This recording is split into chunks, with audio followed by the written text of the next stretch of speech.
Here you are. Thank you, sir. I'm sorry, sir. There seems to be an issue. An issue? Hello? Yes, this is she. What? Oh my God, Noah, what is it? What's wrong?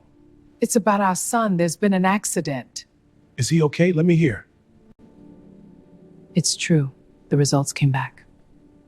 No, that can't be. It is. We have to face it. I don't know how. Michael smiled across the white tablecloth table, as if he had just won something I didn't understand.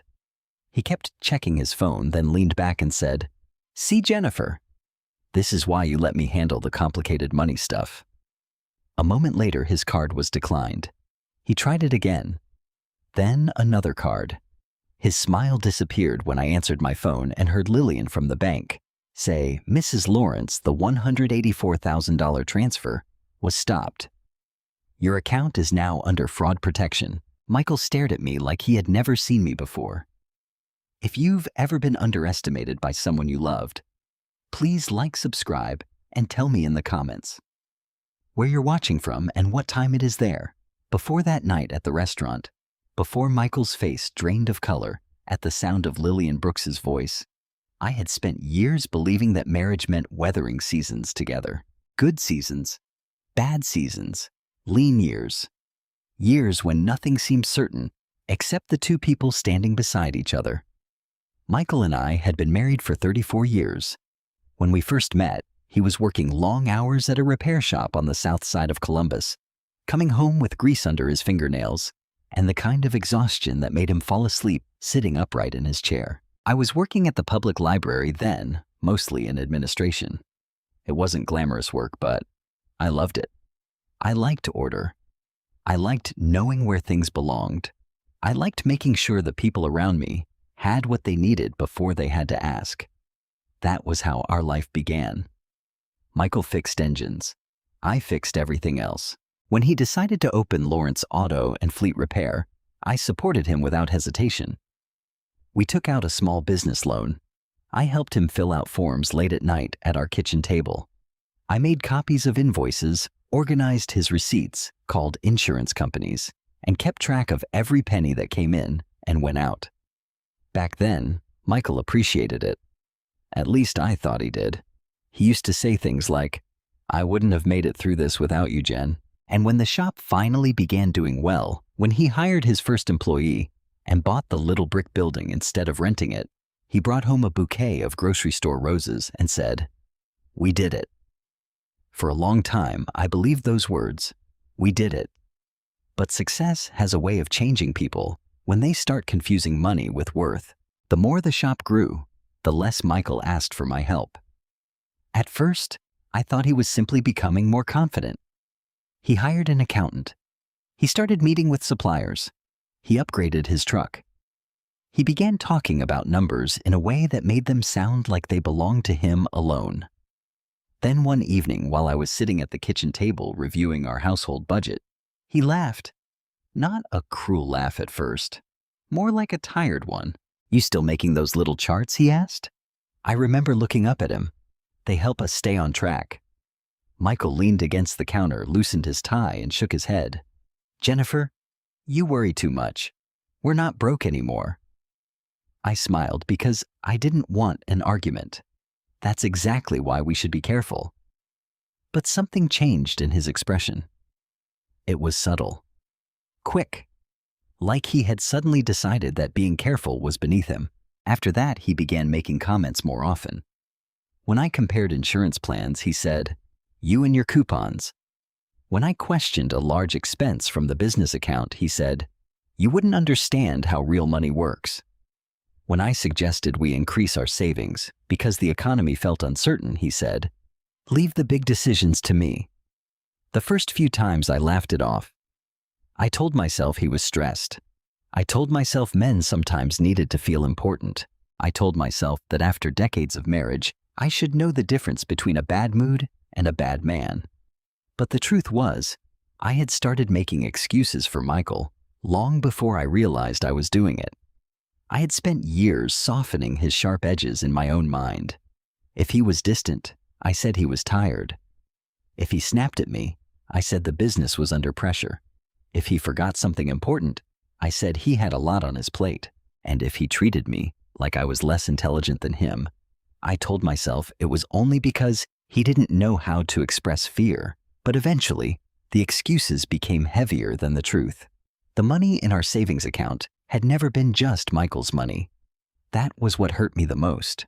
We had $184,000 saved because I had spent my entire adult life being responsible, because I packed lunches instead of eating out, because I bought furniture that lasted, because I paid bills on time, because I put away part of every paycheck even when there wasn't much left, and because after my father died, I received a modest inheritance. My father, Robert Reed, had not been a wealthy man.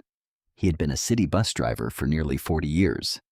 He wore the same kind of brown work boots until the soles nearly separated.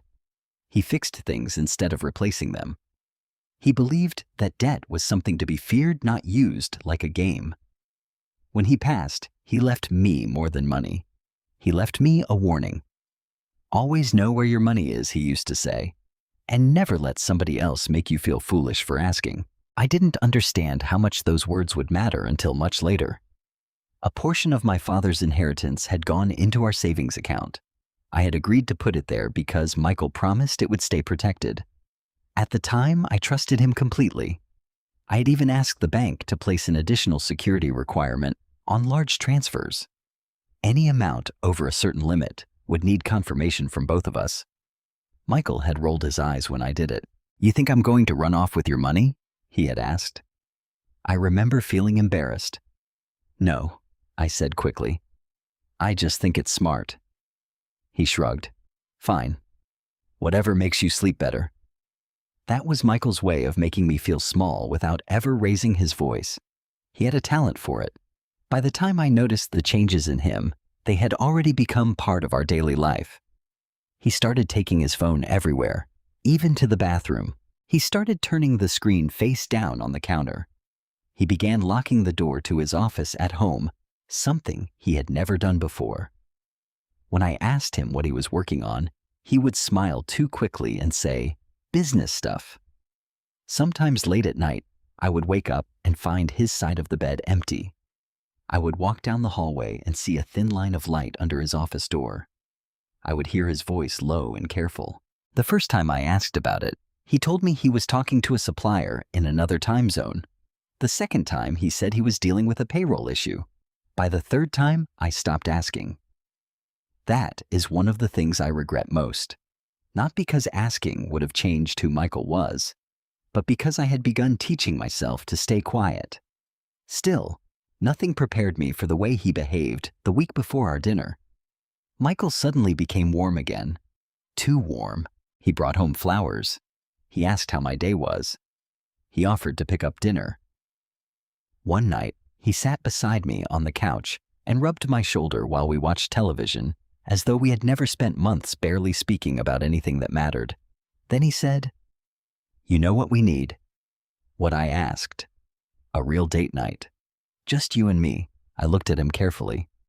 Michael hadn't planned a date in years, not without someone else inviting us first. But he smiled, took my hand, and said, "I made a reservation at that Italian place downtown, Friday night." I remember feeling something strange in my chest. Not excitement. Not exactly. It was more like a warning. A small, quiet feeling that something was wrong. But I wanted to believe him. After 34 years, part of me still wanted to believe that maybe he had finally remembered who we used to be. Maybe he missed me. Maybe he wanted to fix us. So I said yes. And while Michael smiled like a man planning a romantic evening, I had no idea that he was preparing to take everything we had built and leave me with nothing but questions. The first thing I noticed was not a strange message. It was the silence. For years, every time money moved in or out of our joint savings account, my phone made a soft chime. I had set up the alerts myself because I liked knowing where things stood. A utility bill, a transfer to savings, a payment to the mortgage company before the house was paid off. Nothing dramatic, nothing secret, just information. But one Tuesday morning, I was standing in the kitchen making coffee when I realized I had not heard that sound in several days. At first, I blamed my phone. I was 62, not helpless, but I knew technology could decide to make trouble for no reason. So I checked my notification settings. Everything looked normal. I checked the bank app. Still normal. Then I looked at the alert history. There was nothing. No recent notices, no confirmation emails, no security messages. That was strange because Michael had been moving money around more than usual lately. He had mentioned paying a supplier. He had complained about payroll. He had even said something vague about restructuring a few things before tax season. Normally, I would have seen something, but I hadn't. I did not confront him that morning. I had learned that accusations without proof only gave Michael room to make me feel foolish. Instead, I waited. That evening, Michael went to the garage after dinner. He said he needed to check on a delivery that had arrived late. I watched from the living room window as he backed his truck out of the driveway. The moment his taillights disappeared around the corner, I went upstairs. We had a tablet in the hallway upstairs. It sat on a small wooden console table between the guest room and Michael's office. We used it mostly for recipes, family photos, and video calls with Emily and the grandchildren. Michael also used it sometimes when his phone battery was low. I had never thought much about that before. But that night, when I picked it up, the screen was already awake. A bank message filled the center of the display. Your secure verification code is 483991. Do not share this code with anyone. I stared at it for a long time. The message was from First Columbus Community Bank. My stomach tightened. I knew exactly what a verification code meant. Someone was trying to access an account or approve a transaction. It could have been Michael. It could have been a mistake. It could have been some harmless system update. But the message had arrived only minutes earlier, and Michael was not home. I opened the bank app on the tablet. It asked for a password. I tried the one we had used for years. It did not work. I tried it again slowly, carefully. Still nothing. Then I saw something that made my hands go cold. Under the password box was a small line of text. Password changed 2 days ago. Michael had changed the password to our joint bank account, and he had not told me.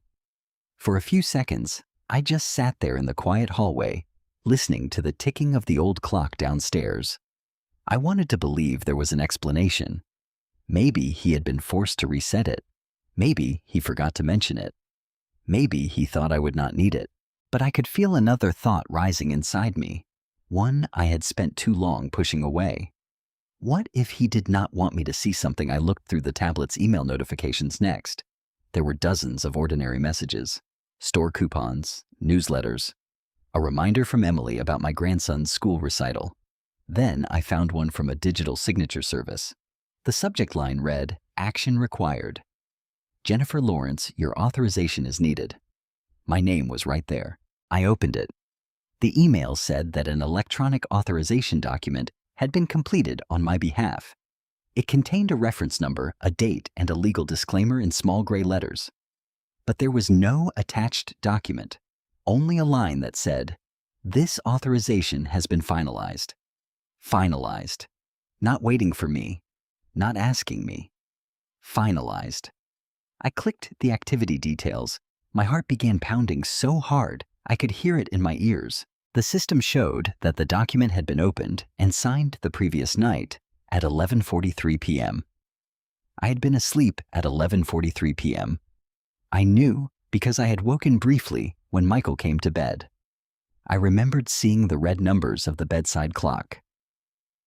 11:36. By 11:43, I had been lying beside him with my eyes closed. So, who had signed my name? I took a screenshot, then another. Then I emailed them to my private email address, the one Michael did not know I still used. My fingers shook as I typed, but I forced myself to move slowly. One piece at a time. No panic. No mistakes. I searched the tablet for recent downloads. That was when I found a file with a name that made my mouth go dry. wire underscore transfer underscore authorization underscore final dot PDF. I opened it. The document listed our joint savings account. It listed an outgoing wire transfer. Amount $184,000. Recipient Westbridge Holdings, LLC. I had never heard of Westbridge Holdings. There was an address in Tampa, Florida. There was an account number. There was a signature field with my name typed neatly in place, Jennifer Lawrence, and beneath it, a digital timestamp. I stared at my own name as if it belonged to someone else. For a moment, I could not breathe. That money was almost everything we had saved outside of retirement accounts. It was our emergency fund, our safety net, our years of skipped vacations, home repairs, done slowly furniture, bought only when necessary. It was the money I had protected because I always believed something could happen. And now Michael was trying to send it somewhere I had never heard of. I looked again at the date. The transfer had not gone through yet. It was scheduled to process Friday evening, just before our dinner reservation. My mind went completely still. Friday, the Italian restaurant downtown, the flowers, the sudden sweetness. Michael had not planned a date night. He had planned an exit. I searched through the tablet more carefully after that. I knew I should stop. I knew I was already seeing things I could not unsee. But once you realize someone has been lying to you, every small detail becomes a door. And some doors are worse when they open. In the downloads folder, I found a receipt from a furnished apartment company. The address was in Tampa, a one-bedroom apartment near the waterfront. The lease started the following Monday. The payment had been made with Michael's business debit card. There was a security deposit, a first month's rent payment, and a note from the property manager confirming that the apartment would be ready for 2 occupants. 2 occupants. I sat on the edge of the hallway bench, holding the tablet in both hands. My husband was not planning a business trip. He was planning a life without me, a life funded by our savings. I wanted to cry. I wanted to call Emily. I wanted to call Michael and ask him how long he had been lying to my face. But something in me stopped. Maybe it was my father's voice. Always know where your money is. Maybe it was the memory of every time Michael had made me feel too small to ask questions. Or maybe I was simply tired. Tired of being the woman who quietly cleaned up messes while everyone else pretended there was nothing wrong. So I kept looking. The next clue came 2 nights later. Michael was in his office again. The door was shut, but not completely closed. I had been walking down the hall with a basket of laundry when I heard his voice. Low, careful, different from the way he spoke to me. By tonight, we'll finally be free, he said. I froze. There was a pause. Then he laughed softly. Not loudly, not happily, like someone who thought he had already gotten away with something. I did not push open the door. I did not demand to know who he was talking to. I stood there in the hallway, holding that basket against my hip, and listened to the sound of my own heart breaking. Then I walked away. Back in the bedroom, I opened my private email account again. I forwarded every screenshot, the security code, the e-signature notice, the wire transfer document, the Tampa apartment receipt. I saved copies to a folder with a plain name Michael would never notice if he happened to look. Recipes. Then I sat on the edge of the bed and looked at the calendar. Friday night, the dinner reservation, the $184,000 transfer. And for the first time, I understood that Michael had not invited me out to celebrate our marriage.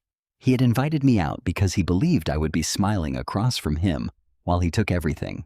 The next morning, I woke before Michael. For a few seconds, I lay still and watched the pale light reach across the bedroom ceiling. His back was turned toward me. One arm was tucked beneath his pillow. His breathing was slow and even, as though he had not spent the past week planning to drain our savings and vanish into another life. I stared at him and felt something inside me settle. Not calm, not yet, but clarity. I had spent too many years waiting for Michael to tell me the truth on his own, waiting for him to become the man I thought I married again, waiting for one honest conversation to repair all the things he had quietly broken. That morning, I knew I could not wait anymore. I got dressed in jeans, a navy sweater, and the comfortable leather boots I usually wore when I ran errands. I made coffee, packed Michael's lunch, and placed it in the refrigerator exactly the way I always did. Turkey sandwich, apple slices, a small bag of pretzels. Normal things. The kind of things that can make a life look ordinary from the outside. When Michael came into the kitchen, he barely looked at me. He poured himself coffee, checked his phone, and frowned at something on the screen. "You heading out today?" he asked. "I thought I'd pick up a few things for Emily's kids," I said. "They're coming by Sunday." He nodded, distracted. "Don't spend too much," he said with a small laugh. The words were meant to sound harmless, but after everything I had seen, they landed differently. I smiled anyway. "I'll be careful?"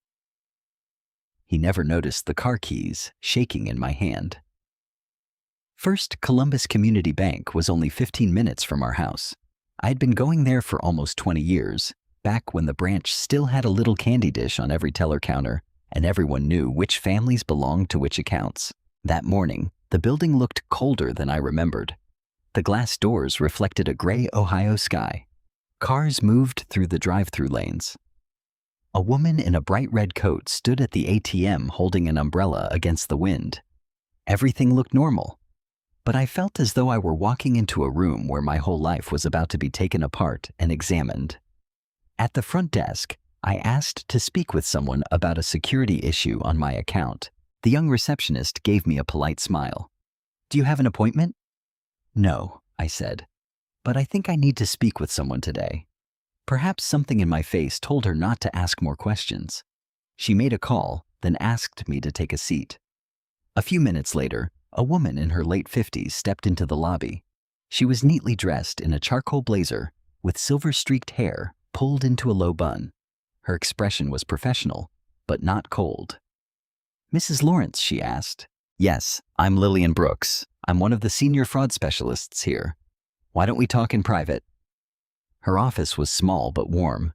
There were framed certificates on the wall, a family photo near the window, and a bowl of peppermints on the corner of her desk. She offered me one. I almost laughed at the thought of taking a peppermint while my marriage was falling apart, but I took one anyway. I needed something to do with my hands. Lillian closed the door and sat across from me. "Tell me what's happening," she said. I had rehearsed the words on the drive over, but when I started speaking, my voice still sounded unfamiliar. "I believe someone has changed the password to my joint account," I said, "and I found an electronic authorization in my name for a transfer I did not approve." Lillian's expression changed immediately. Not panic. Focus. She asked for the date of the message, the amount of the transfer, and the name of the recipient. I gave her every detail I had saved. When I said Westbridge Holdings, LLC, she glanced down at her monitor, then back at me. "Did you authorize any wire transfer to that company?" she asked. "No." "Did you sign any electronic documents connected to it?" "No." "Did your husband discuss an investment, a property purchase, or a business arrangement involving that company?" I took a slow breath. "No." "He has not discussed anything with me?" Lillian typed for several minutes. The sound of her keyboard filled the room. Then she turned the monitor slightly so I could see the screen. There it was.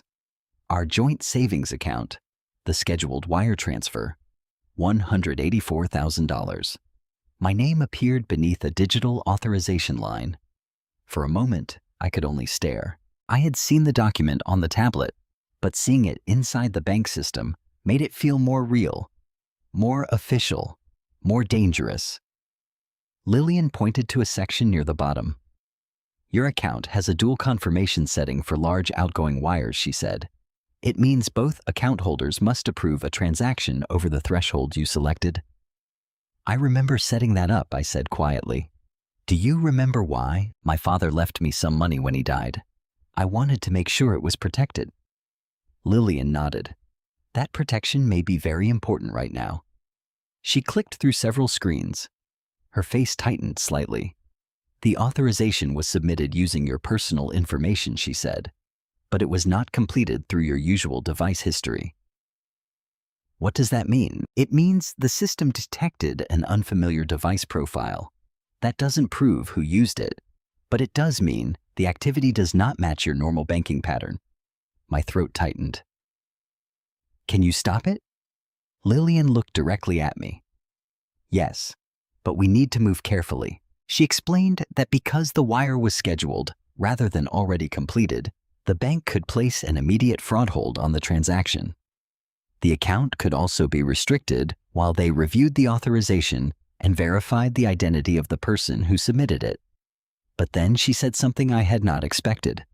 Mrs. Lawrence, if someone close to you is involved, confronting them before we secure the account can sometimes make the situation worse. I looked down at my hands. The wedding ring on my finger suddenly felt heavy. You think my husband did this? I said. Lillian did not answer too quickly. I think you should not assume anything without evidence, she said carefully. But I do think you should protect yourself as though this could become serious. That was the first time anyone had said it out loud. Not Michael's name, not yet. But the shape of the truth was sitting between us. Lillian asked if anyone else had access to the tablet, the home office, or my personal information. I told her Michael had access to nearly everything. Our old tax returns, my social security number, my passport, the files from my father's estate. I watched her take notes. Every sentence made me feel both foolish and angry. Foolish because I had trusted him. Angry because trust should not have been a mistake. Then Lillian asked me whether I had copies of the documents. Yes, I said. I sent them to a private email account. Good, she said. Keep them somewhere secure. Do not delete anything. Do not alter anything. And do not sign any new documents without reading them carefully. She printed a fraud claim form and placed it in front of me. My hands trembled as I filled it out. Name Jennifer Lawrence. Account number. Date of suspected fraud. Description of activity. I wrote the words slowly. Unauthorized electronic authorization for scheduled wire transfer. When I reached the signature line, I paused. That simple act felt different now. My name had been used without my permission, but this signature was mine. Mine alone. When I finished, Lillian gathered the paperwork and said, "We'll place a protective hold on the transfer immediately. We'll also monitor activity on the account and begin reviewing how the authorization was submitted." Will Michael know? I asked. Not right away, she said. The system may notify him once he attempts to complete the transaction or access restricted funds. Until then, it would be safest for you to keep your routine as normal as possible. I thought of the dinner reservation. Friday night. Michael's perfect little surprise. His belief that I would sit across from him smiling while he took our future away. What if he tries to move the money another way? I asked. We'll watch for that, Lillian said. But you should also consider speaking with an attorney soon, especially if you suspect there may be other financial activity involving your name. She paused before adding, Westbridge Holdings LLC has already raised some compliance concerns in our system. I can't discuss details, but you were right to come in. Compliance concerns. The phrase sounded dry and technical, but all I heard was danger. When I left the bank, the wind had picked up. I sat in my car for several minutes without starting it. I should have felt relieved. The transfer was frozen. The money had not moved. For the first time in days, I had someone on my side. But relief was not the strongest feeling inside me. It was grief. Because by walking into that bank, I had crossed a line I could never uncross. I had stopped being Michael's trusting wife, and I had started becoming the woman who would survive whatever he had planned. I did not tell Michael about the bank meeting. Not that day, not the next day either. I came home with a grocery bag full of things we did not need. Paper towels, laundry detergent, a package of chicken breasts, 2 boxes of tea, and placed them on the kitchen counter, as if I had spent the morning doing nothing more serious than shopping. Michael came in from the garage around 6. He kissed the top of my head without really looking at me. "Everything okay?" he asked. "Fine," I said. It was strange how easily the lie came. For years I had thought honesty was the thing holding our marriage together. But now I understood that I had been the only one carrying it. Michael had been living behind locked doors, password changes, and soft conversations in rooms where he thought I could not hear him. That night, after he fell asleep, I sat in the living room with my laptop open and searched for an attorney. I did not want someone who promised revenge. I did not want someone who would make dramatic speeches or tell me to burn everything down. I needed someone who understood that I was scared. Someone who could look at a pile of paperwork and tell me what was real, what was protected, and what Michael could still take from me if I made one wrong move. I remembered a woman named Patricia Chang. Years earlier, when I was still working at the library, one of my coworkers had gone through a difficult divorce. She had spoken quietly about an attorney who had helped her keep her home after her husband tried to convince everyone that she had no claim to it. "Patricia doesn't talk to you like you're stupid," my coworker had said. "She explains everything." At the time, I had not thought much about it.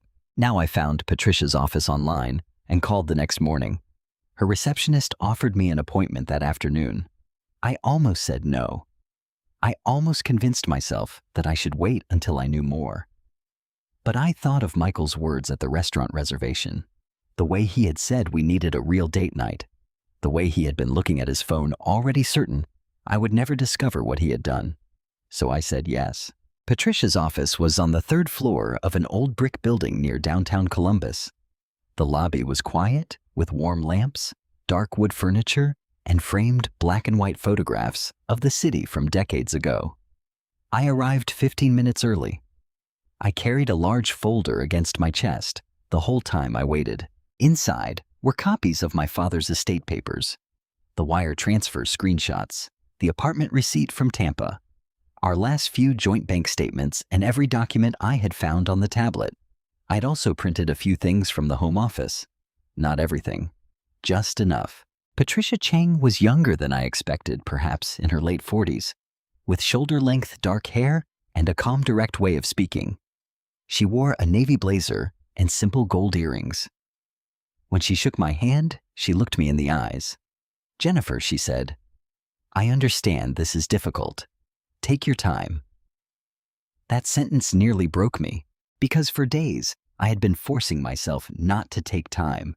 I had been rushing from fear to evidence, from suspicion to planning, without allowing myself to admit how much it hurt. I sat across from her desk and began at the beginning. I told her about the changed password, the security code, the electronic signature, the $184,000 transfer to Westbridge Holdings, LLC, the Tampa apartment, the call I overheard, the bank fraud claim. Patricia listened without interrupting. Occasionally, she wrote notes in a yellow legal pad. When I finished, she took a slow breath and opened the folder I had brought. "You did the right thing by going to the bank first," she said. "I keep wondering if I overreacted. You discovered someone attempting to transfer a large sum from a joint account using an authorization you did not sign?" she replied. "That is not overreacting." Her voice was calm but firm. "Now we need to make sure you are protected beyond that one account." She began with the house. Michael and I had lived in the same 2-story home for more than 30 years. It had a white porch, a maple tree in the front yard, and a kitchen I had repainted 3 times because I could never decide which shade of yellow felt right. I had bought that house before I married Michael. At the time, it had seemed impossible. I was in my late 20s, working full-time at the library and saving every extra dollar. My father had helped me with advice, not money. He had told me to buy something I could afford alone. "You never know what life will do," he had said. I had put the house in my name. After Michael and I married, I had considered adding him to the deed several times, but we always seemed too busy. Then years passed. Then it simply became one of those decisions that never got made. Patricia studied the deed copy I had brought. "This home is titled solely in your name," she said. "That matters." I looked at her carefully. "How much does it matter?" "It means your husband cannot simply claim ownership because he wants to," she said. There can still be issues during a divorce depending on marital contributions and state law. But the fact that you owned it before the marriage gives you an important starting point. For the first time since discovering the transfer, I felt something close to relief. Not happiness, not victory, but the smallest piece of solid ground under my feet. Then Patricia turned to my father's estate documents. She asked questions about the inheritance, when I received it, how much it had been, whether I had kept records, whether the money had been mixed with other marital funds. I told her the truth. Some of it had gone into our joint savings. Some had been used for repairs on the house. Some had helped Michael during a difficult year at the garage when a major fleet contract fell through. Even saying that out loud made me feel sick. My father's money had helped Michael survive, and now Michael was trying to take what remained and use it to build a life with someone else. Patricia did not sugarcoat anything. Tracing inherited funds can become complicated when accounts are shared, she said. But you kept records and that helps. We will gather everything we can. Your father's estate documents, bank histories, transfers, all of it. Then she looked at the documents connected to Westbridge Holdings. Her expression changed when she saw the name, Claire Monroe. Who is Claire? She asked. I stared at the paper. I thought she was someone from Michael's business. Why did you think that? Because he said she was. Patricia opened a statement I had printed from Michael's office. It was not a full business account statement, but it showed a list of recent outgoing payments. Several were marked as consulting fees. Claire Monroe, Claire Monroe, Claire Monroe. The payments were not huge on their own. $2,000, $3,500, one payment for nearly $6,000. But together, they told a story. Patricia turned the papers toward me. These are coming from his business account, she said. Do you know what work she performed? No. The answer came out barely above a whisper. I thought back over the past year. Michael had said he was meeting a new marketing consultant. He had said someone was helping him expand his commercial accounts. He had said he needed to travel for supplier meetings. I remembered the weekends he came home late, smelling faintly of perfume that was not mine. I remembered the strange hotel charges he had brushed aside as overnight business trips. I remembered how quickly he changed the subject every time I asked for details. Claire Monroe had not been a consultant. She had been the reason. And suddenly, all of Michael's distance made sense. The locked office, the hidden phone, the sudden anger whenever I asked questions, the way he had begun talking about money as though it belonged only to him. He was not preparing for a new business opportunity. He was preparing to leave me. Patricia leaned forward. Jennifer, I need you to understand something, she said. This is no longer only about an affair. If he is trying to move money through a company connected to this woman, and if he has used your information without permission, then we need to assume he may have taken other financial steps you have not discovered yet. I felt cold all over. What should I do? First, change every password connected to your personal email, banking, retirement accounts, and credit cards. Second, request your credit reports immediately. Third, make copies of any tax records, business documents, loan documents, and property paperwork you can legally access. She paused. And do not confront him yet. The words made my stomach twist. He's my husband, I said. How am I supposed to sit across from him like nothing is wrong? You do not have to trust him, Patricia said. You only have to stay calm long enough to protect yourself. When I left her office, I sat in my car with both hands on the steering wheel. For years, I had believed Michael was simply becoming distant. Then I believed he was having an affair. But now I understood something worse. He was not just betraying me emotionally. He was turning my trust, my inheritance, my home, and my name into tools for his escape. And I knew that before Friday night arrived, I had to be ready for whatever he tried next. Friday arrived with the kind of gray Ohio sky that made the whole neighborhood look washed out. I stood at the kitchen window that morning, watching rain gather in small, trembling drops along the glass. The maple tree in our front yard had begun losing its leaves, and every gust of wind sent another handful spinning across the wet sidewalk. Michael came downstairs later than usual. He was already dressed for work, but he looked different somehow. Sharper, more deliberate. His hair was combed carefully, and he wore the dark blue shirt I had bought him for our 30th anniversary. For one brief, painful second, I remembered the night I gave it to him. We had gone to a little steakhouse outside Columbus. Emily had arranged the dinner. The grandchildren had made cards with crooked hearts and glitter. Michael had kissed my cheek and whispered, 30 years with you went faster than I ever expected. That memory passed through me like a blade.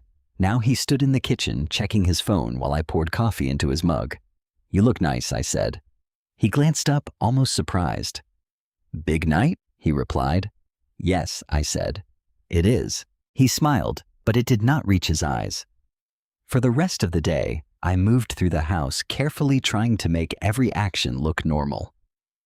I folded laundry. I watered the plants in the living room. I called Emily and asked about the children's school projects, making sure my voice sounded steady. I did not mention Michael. I did not mention the bank. I did not mention the fact that I had spent half the night changing passwords, printing documents, and wondering how a man I had loved for most of my adult life could sleep so peacefully beside me.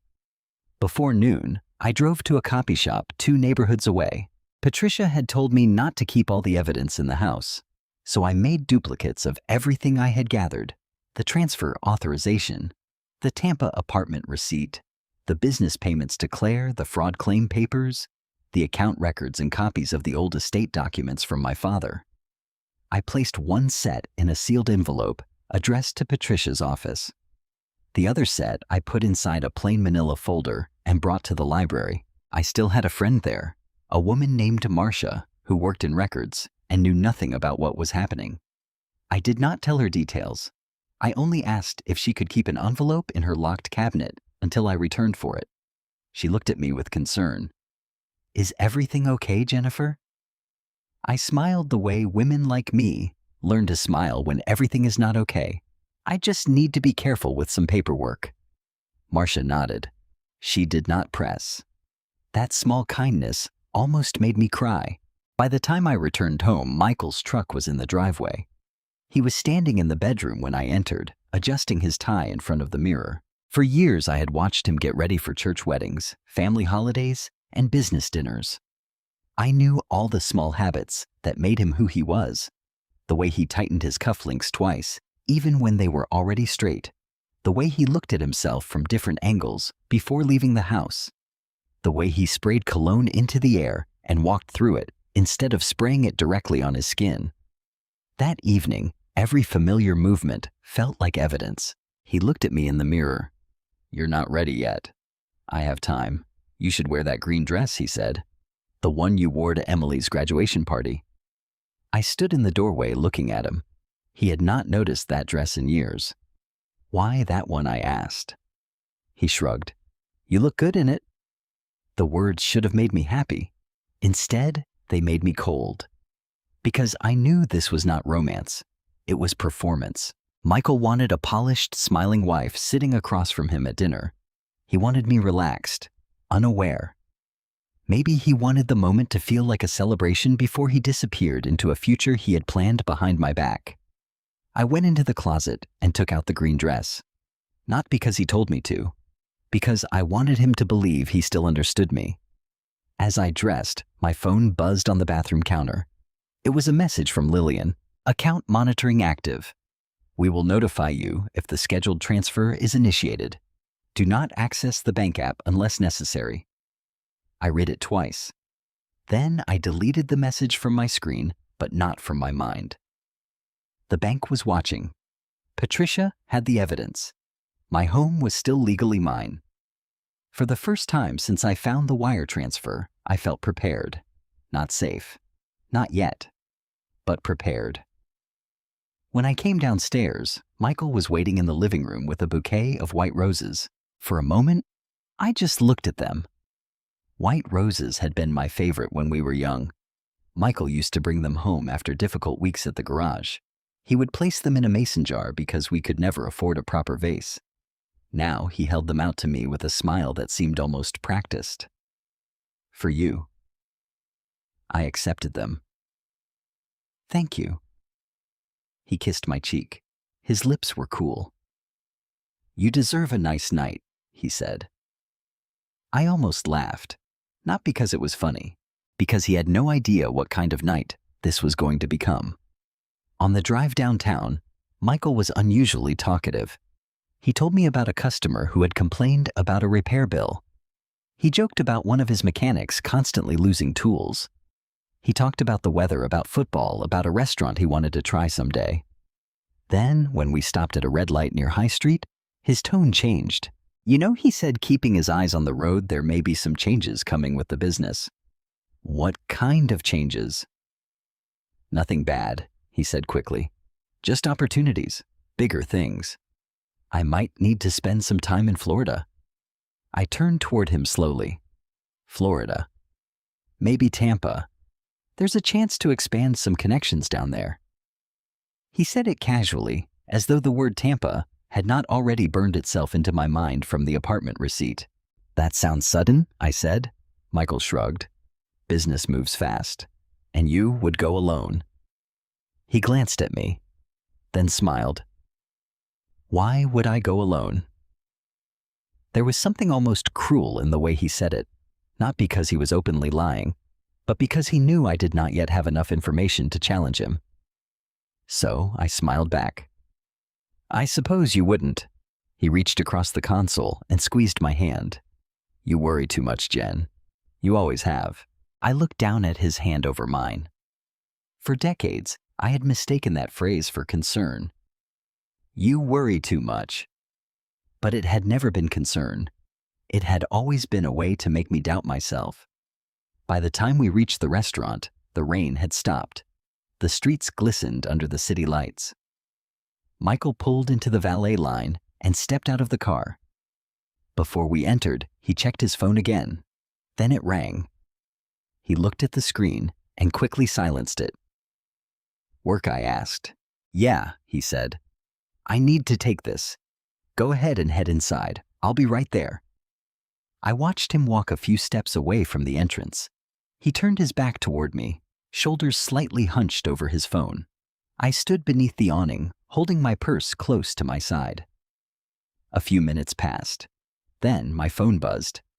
It was another message from Lillian. Transfer activity detected. Do not respond to any bank-related request from Michael. My heart began pounding. Through the glass doors, I could see the warm lights of the restaurant.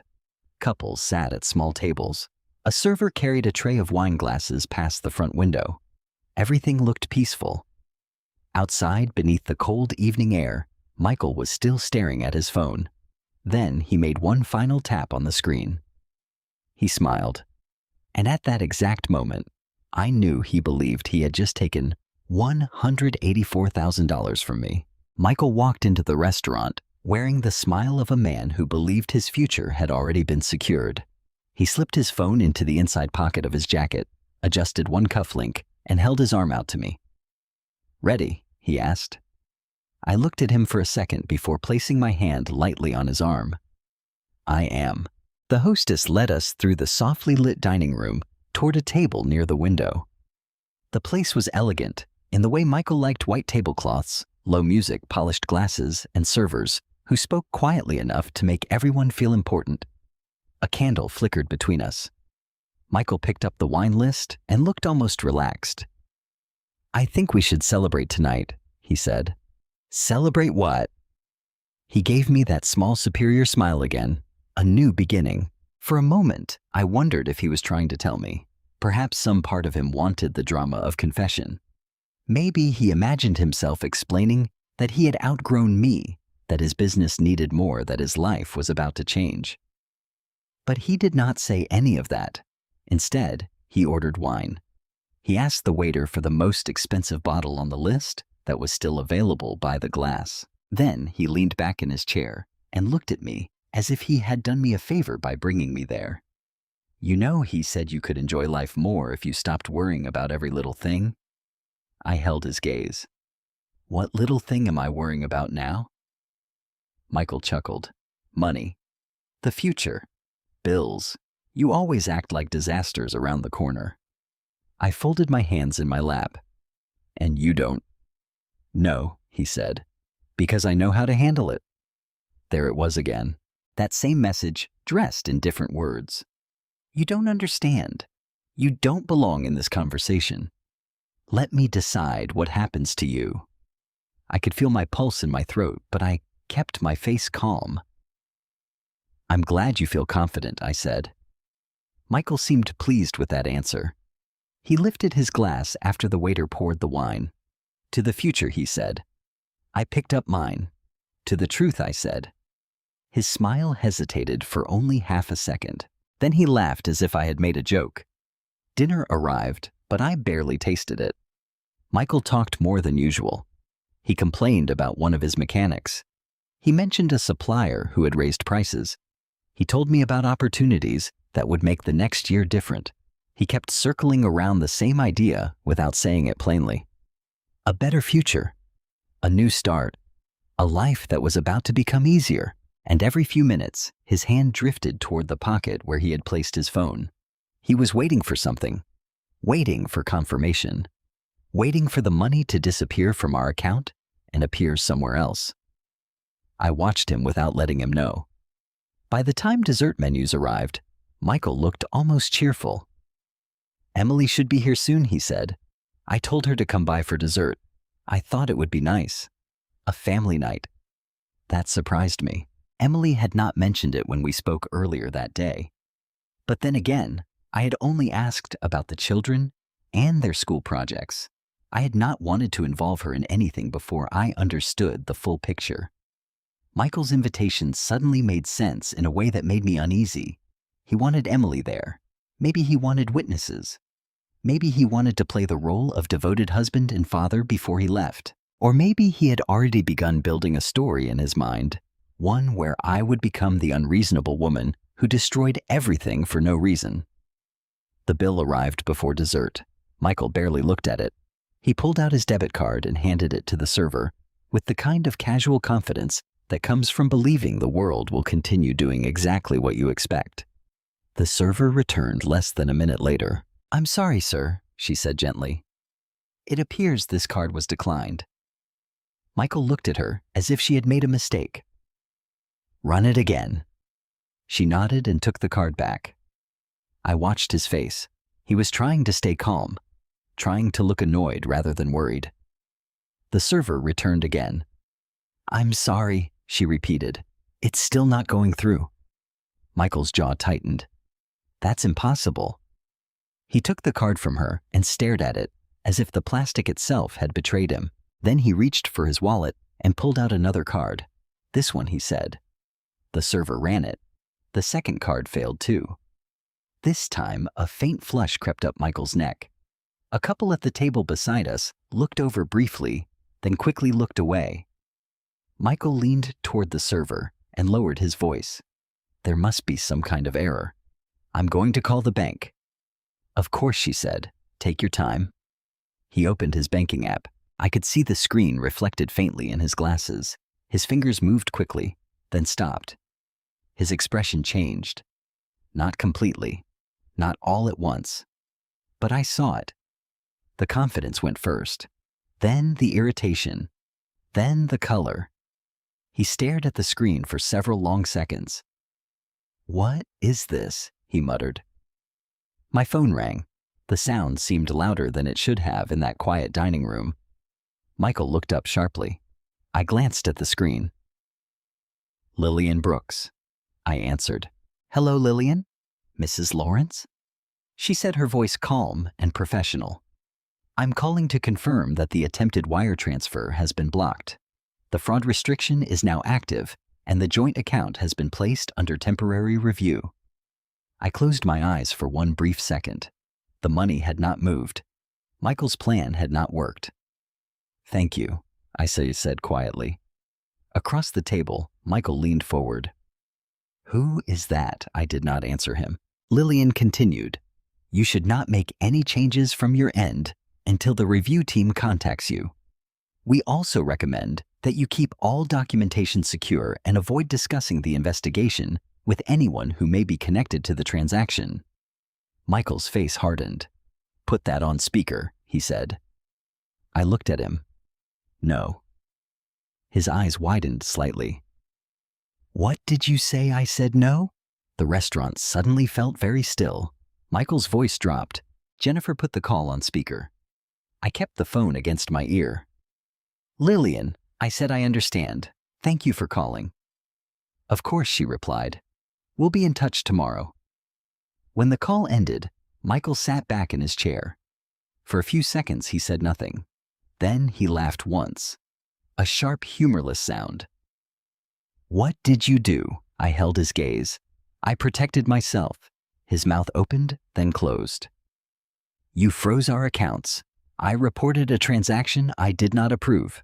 He leaned forward, lowering his voice so no one else could hear. You have no idea what you've done. That may be true, I said, but I know what you tried to do. Michael's eyes flickered toward the window. For the first time that night, he looked afraid. Then his phone lit up on the table beside his hand. He moved quickly to turn it over. Too quickly. But I had already seen the message appear across the screen. Don't tell her about the loan. Claire, I did not need to see the rest of the conversation. I did not need another explanation. The word loan sat between us like a loaded gun. Michael noticed that I had read it. His face changed again. This time, there was no confidence left at all. You don't understand, he said. I almost laughed, because those were the words he had used against me for years. You don't understand. But now he was the one struggling to explain himself. Just then, I saw Emily walking toward our table. She wore a long gray coat and carried a small purse under one arm. She smiled at first, clearly expecting dessert and a pleasant evening with her parents. Then she saw Michael's face, then mine. Her smile faded. Mom, she asked.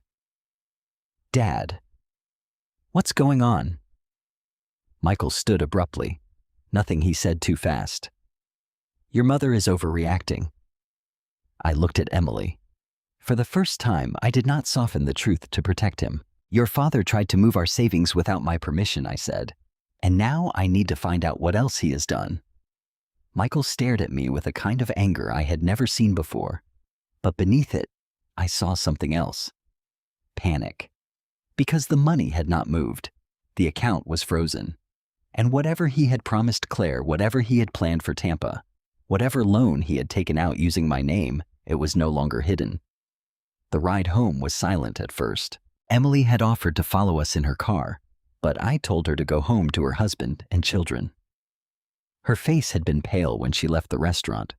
She kept asking whether I was safe, whether I wanted her to come with me, whether she should call someone. I wanted to say yes.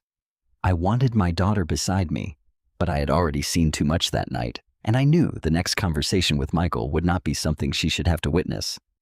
So I hugged her outside the restaurant. I'll call you when I get home, I told her. She looked at me with tears in her eyes. Mom, please don't let him make you think this is your fault.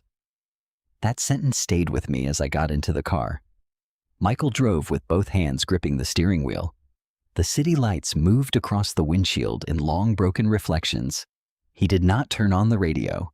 He did not look at me. For years, I had been the one who filled quiet spaces between us. I would ask about his day. I would mention something I had read. I would point out a funny sign, a house decorated for the holidays, a couple walking their dog in the rain. But that night, I had nothing left to offer him.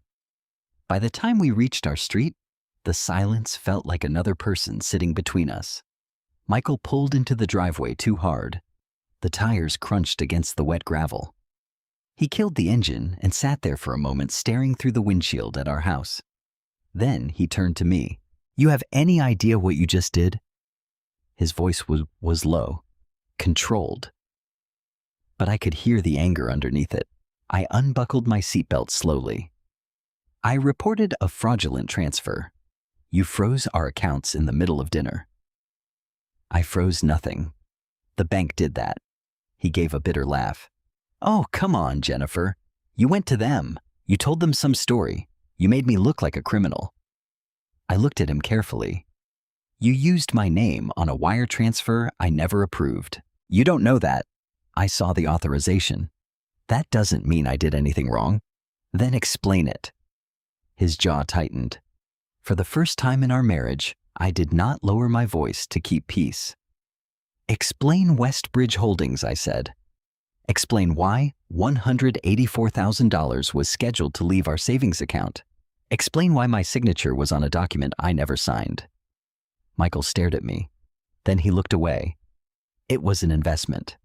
An investment in what? You wouldn't understand the details. There it was again. The same old line, the same old dismissal. But it no longer had power over me. I understand enough, I said. I understand you changed the password to our joint bank account. I understand you removed my alerts. I understand you tried to move our savings before dinner. Michael pushed open his car door so hard, it struck the edge of the garage wall. Jesus, Jennifer. He got out and slammed the door. I sat there another moment trying to steady my breathing. Then I stepped out of the car and followed him into the house. The kitchen was dark except for the small light above the stove. The white roses he had given me earlier were still sitting on the counter in their paper wrapping. For a second, I looked at them. They seemed ridiculous now, a prop, something bought to make betrayal look softer. Michael threw his keys onto the counter. You have no idea how much pressure I've been under, he said. I took off my coat and hung it carefully by the door. Who is Claire Monroe? He froze, not for long, but long enough. Then he turned around. Where did you get that name? So it's true. Michael ran a hand over his face. It's not what you think. That's what people say when it is exactly what I think. You've been going through my things. I found documents on a shared tablet. Documents with my name on them. He looked at me with sudden fury. You had no right. I almost could not believe what I was hearing. No right, I repeated. You used my identity to move our money. It was not your money. The words landed with a force that made the room seem to tilt. For a moment, I did not speak. Not because I had no response, because I needed to understand that he had actually said it. After everything. After 34 years, after every grocery list, every late bill, every sacrifice, every holiday I made, happen every time I stayed up waiting for him to come home from the garage. It was not my money, I said quietly. Michael looked away. I didn't mean it like that. Yes, you did. He started pacing across the kitchen. You think you know everything because you keep a few spreadsheets and save receipts in folders. But you don't understand what it takes to keep a business alive. You don't understand debt. You don't understand opportunity. And Claire understands. His face darkened. Leave her out of this. I felt something inside me go cold. Claire is already in it, I said. She's in the payments from your business account. She's in the company you tried to send our savings to. She's in the apartment you rented in Tampa. Michael stopped pacing. The silence that followed was different from the silence in the car. This one had no room for lies left inside it. You found the apartment, he asked. Yes? He stared at me for several seconds. Then he shook his head slowly, almost like he was disappointed in me. You don't understand what you're looking at. Then tell me. He did not. Instead, he walked past me and headed toward the hallway. Michael. He kept walking. Michael, where are you going? I need air. You are not walking out of this house without answering me. He turned back, then his face flushed. This is exactly why I didn't tell you anything. You turn every problem into a disaster. You were leaving tomorrow. His expression changed. Not much, but enough. I had guessed correctly. I saw the Tampa lease, I said. I saw that it was for 2 people. Were you planning to tell me after you were gone? Michael looked at the floor. Then he said, I don't have to explain every decision I make. I felt tears rise in my eyes, but I refused to let them fall. You were going to leave me with your debts. I said I need air, he snapped. Then he grabbed his jacket from the chair by the door and walked out. The front door slammed behind him. For several minutes, I stood alone in the kitchen. The house was so quiet, I could hear the refrigerator humming. I should have called Emily. I should have called Patricia. But something told me to look. Michael had been careless that night because he thought he had won. And when people believe they have won, they stop hiding things as carefully. I went upstairs. His side of the bedroom looked normal at first. The bed was unmade. His shoes were near the closet. His watch sat on the dresser beside a stack of loose change. But when I opened the closet, I saw a black suitcase tucked behind a row of winter coats. It was already packed. I pulled it out slowly and laid it on the bed. Inside were folded shirts, jeans, 2 pairs of shoes, his shaving kit, a small envelope of cash, and a framed photograph of Michael and Emily from her college graduation. Not a single photo of me. I stood there holding that photograph for a long time. Then I opened the side pocket of the suitcase. There was a set of keys. One key had a small plastic tag attached to it. Tampa Bay Residences Unit, 504. My hand shook as I reached deeper into the pocket. I found 2 airline tickets, one for Michael Lawrence, one for Claire Monroe. The flight left Columbus the next morning at 8:15 a.m. Then I found a thick manila folder. Inside were documents for Westbridge Holdings, LLC. The company paperwork named Claire as managing member. Michael's name appeared in several places as an authorized consultant. There were notes about transferring funds, setting up a business account, and initial living expenses. But the worst papers were beneath those. Unpaid payroll taxes from Lawrence Auto and Fleet Repair. Past due notices from suppliers. A demand letter from a lender, and a draft loan application that listed Jennifer Lawrence as a proposed co-signer. I sat on the edge of the bed because my legs would no longer hold me. The transfer was not just about running away. Michael had planned every part of it. He would take the savings. He would fly to Tampa with Claire. He would use the money to start over. And he would leave me behind in our house, surrounded by debts. He had hidden bills he had ignored and documents carrying my name. I looked down at the suitcase, the keys, the tickets, the folder. Then I picked up my phone. For the first time that night, I did not hesitate. I called Patricia Chang. When she answered, I said only one thing. I found proof he was leaving tomorrow. Patricia told me not to touch anything else in the suitcase. Take pictures, she said over the phone. Every page, every ticket, every key. Then put it back exactly where you found it. I stood in our bedroom with Michael's packed suitcase open on the bed, my phone trembling in my hand. What if he comes back? I asked. Then you stay calm, Patricia said. You do not argue about what you found. You do not tell him you have photographed anything. And Jennifer? Yes, lock your bedroom door tonight if you can do it safely. Keep your phone charged. If he becomes threatening, call the police. Your safety comes first. I nodded, even though she could not see me. After we hung up, I did exactly as she said. I photographed the flight tickets, the Tampa apartment key, the folder marked Westbridge Holdings, LLC, the unpaid tax notices, the supplier invoices, the lender's demand letter, and finally, the draft loan application with my name listed under a line that made my entire body go cold. Proposed co-signer Jennifer Lawrence. I stared at it until the letters blurred. There was no signature from me yet, no final approval. But the form already contained my date of birth, my social security number, our home address, and information about my income.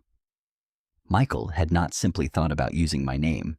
He had started the process. He had gathered my information. He had entered it into an application.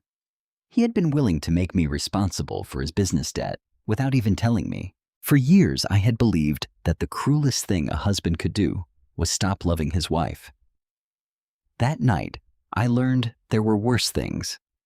A person could stop seeing you as a person at all. They could see your trust as access, your name as a tool, your life as something they were entitled to spend.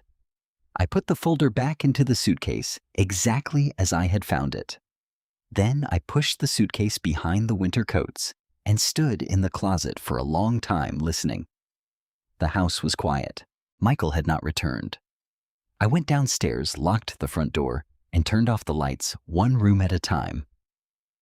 When I reached the kitchen, I saw the white roses still sitting on the counter.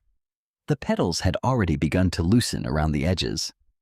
I threw them into the trash. Then I went upstairs, locked my bedroom door, and slept with my phone beside my pillow. Not because I thought Michael would break in, because I no longer knew what he was capable of. The next morning, I woke before sunrise. For a moment, I forgot where I was.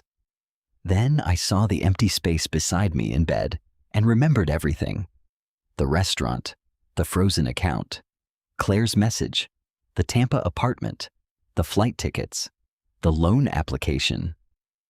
My chest felt tight, but I forced myself to breathe slowly. At 7:30, I called First Columbus Community Bank. Lillian answered her direct line on the second ring.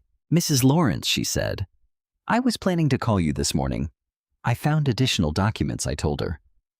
Her voice sharpened with attention. "What kind of documents?" "A packed suitcase, tickets to Tampa, company paperwork, unpaid business debts, and a loan application with my personal information listed as a proposed cosigner." There was a short silence. Then Lillian said, "Do not send those documents through regular email. I want you to come in today if you can. Bring copies, not originals."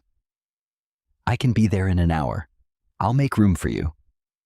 When I arrived at the bank, Lillian was waiting in the lobby. She did not smile this time. She led me directly to her office, closed the door, and placed a folder on her desk. It was thicker than the one she had shown me before. "I have some information for you," she said. I sat down. My hands were folded in my lap, but I could feel my fingers pressing into each other. Lillian opened the folder. "We reviewed the electronic authorization connected to the scheduled wire transfer," she said. "The evidence is consistent with unauthorized use of your identity." I swallowed. "What does that mean exactly?" "It means the system records show the authorization was submitted using credentials connected to your profile, but the device pattern does not match your normal activity. The login history also overlaps with access points associated with your home network." My heart sank. "Our home network?"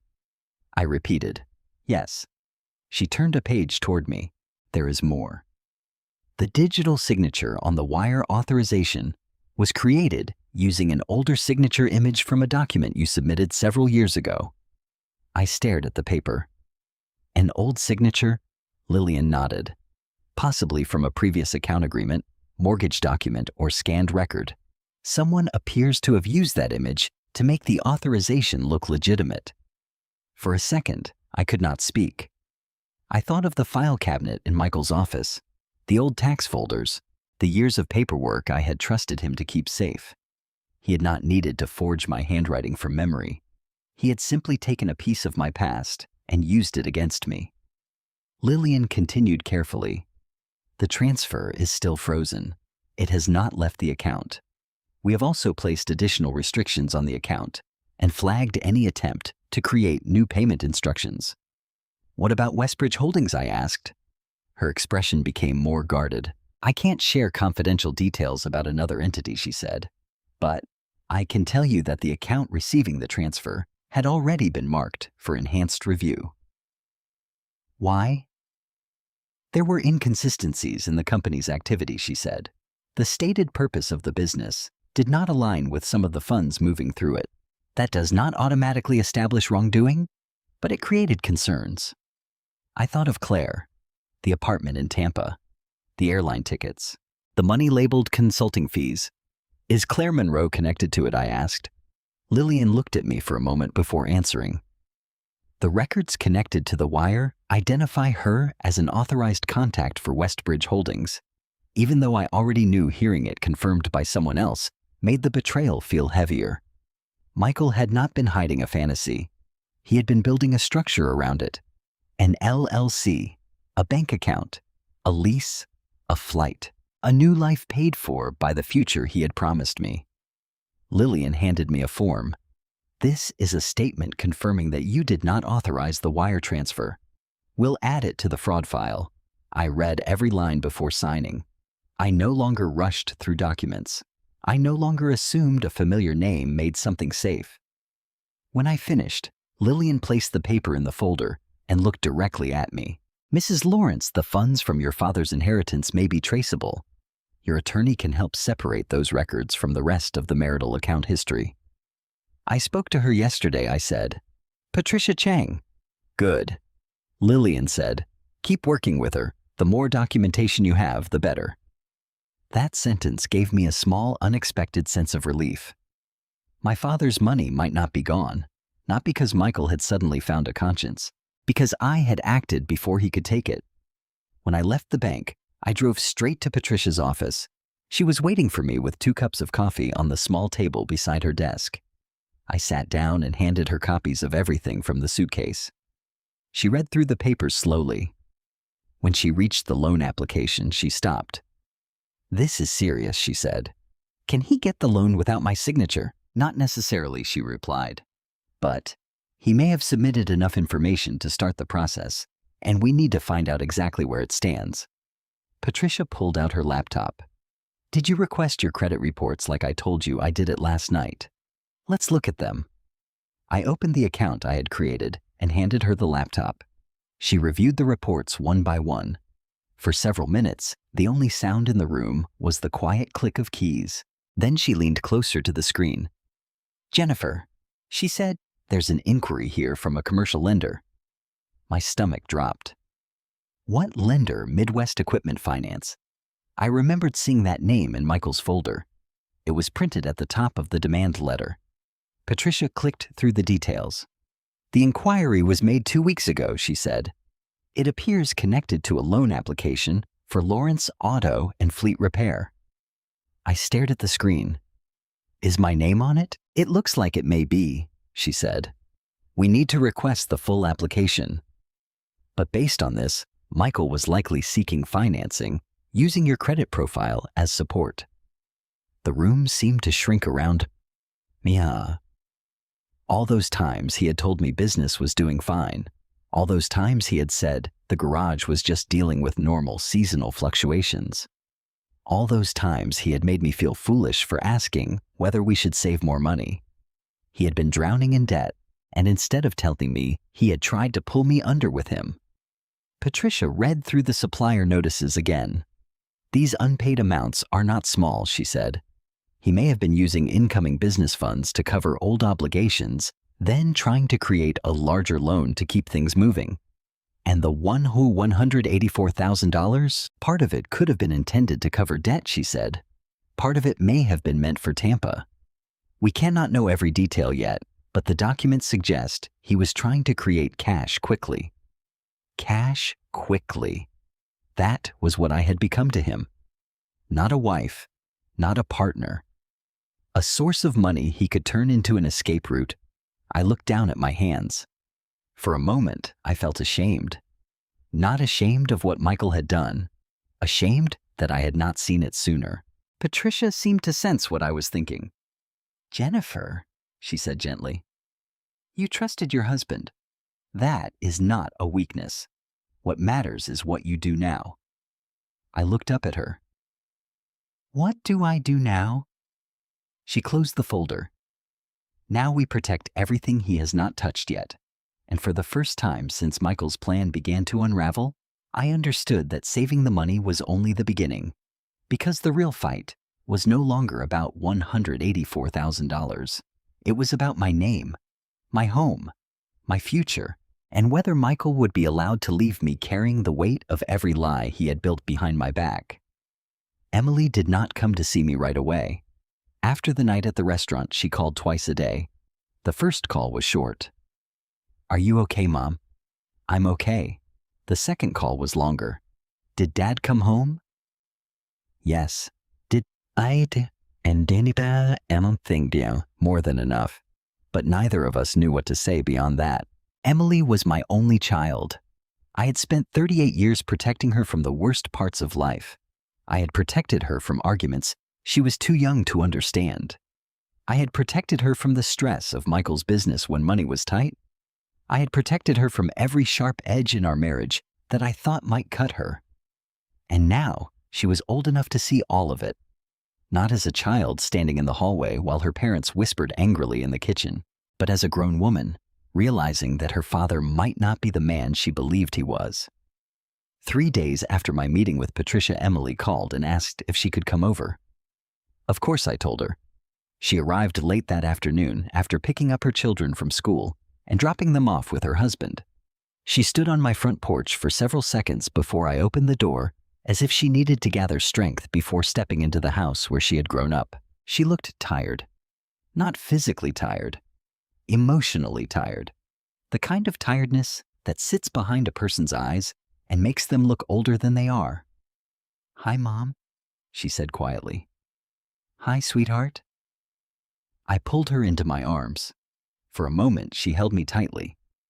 Then she stepped back and looked around the living room. The house was neat. The blankets were folded. The photographs on the mantel were still in place. Nothing looked different, but everything was different. "Is Dad here?" she asked. "No, where is he? I don't know." That was the truth. Michael had not slept at home since the night I found the suitcase.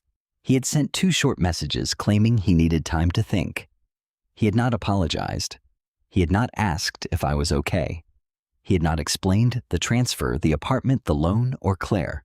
He had simply disappeared into silence. Emily sat on the couch. I made tea because making tea was something I knew how to do. It gave my hands a purpose. It made the kitchen smell warm. It gave us something to hold while our lives came apart. When I placed a cup in front of her, she looked down at it for a long time. Then she said, "Dad called me." I sat across from her. "What did he say?" Her face tightened. "He said you were getting paranoid." For a moment, I did not respond. Not because I was surprised, because I had expected it. Michael had always been good at changing the shape of a story when the truth made him look bad. "He said you misunderstood the transfer." Emily continued. "He said you panicked because you don't understand business finances. He said the Tampa apartment was related to work." I watched her carefully. "And what did you say I didn't know what to say?" Her voice cracked slightly. He sounded so angry, but he also sounded scared. And I kept thinking, maybe there was some explanation. Maybe this is all bigger than I understand. I nodded. "I understand." "No," she said quickly. "You shouldn't have to understand. I should have believed you the night at the restaurant." "Emily?" "You were shocked, but I saw his face." She looked up at me then. "I saw Dad when the bank called. He wasn't confused. He wasn't surprised. He looked terrified." That was the first time she said it out loud. Terrified. Not of losing me. Not of losing our marriage. Terrified of being caught. I reached for the folder I had placed on the coffee table earlier that morning.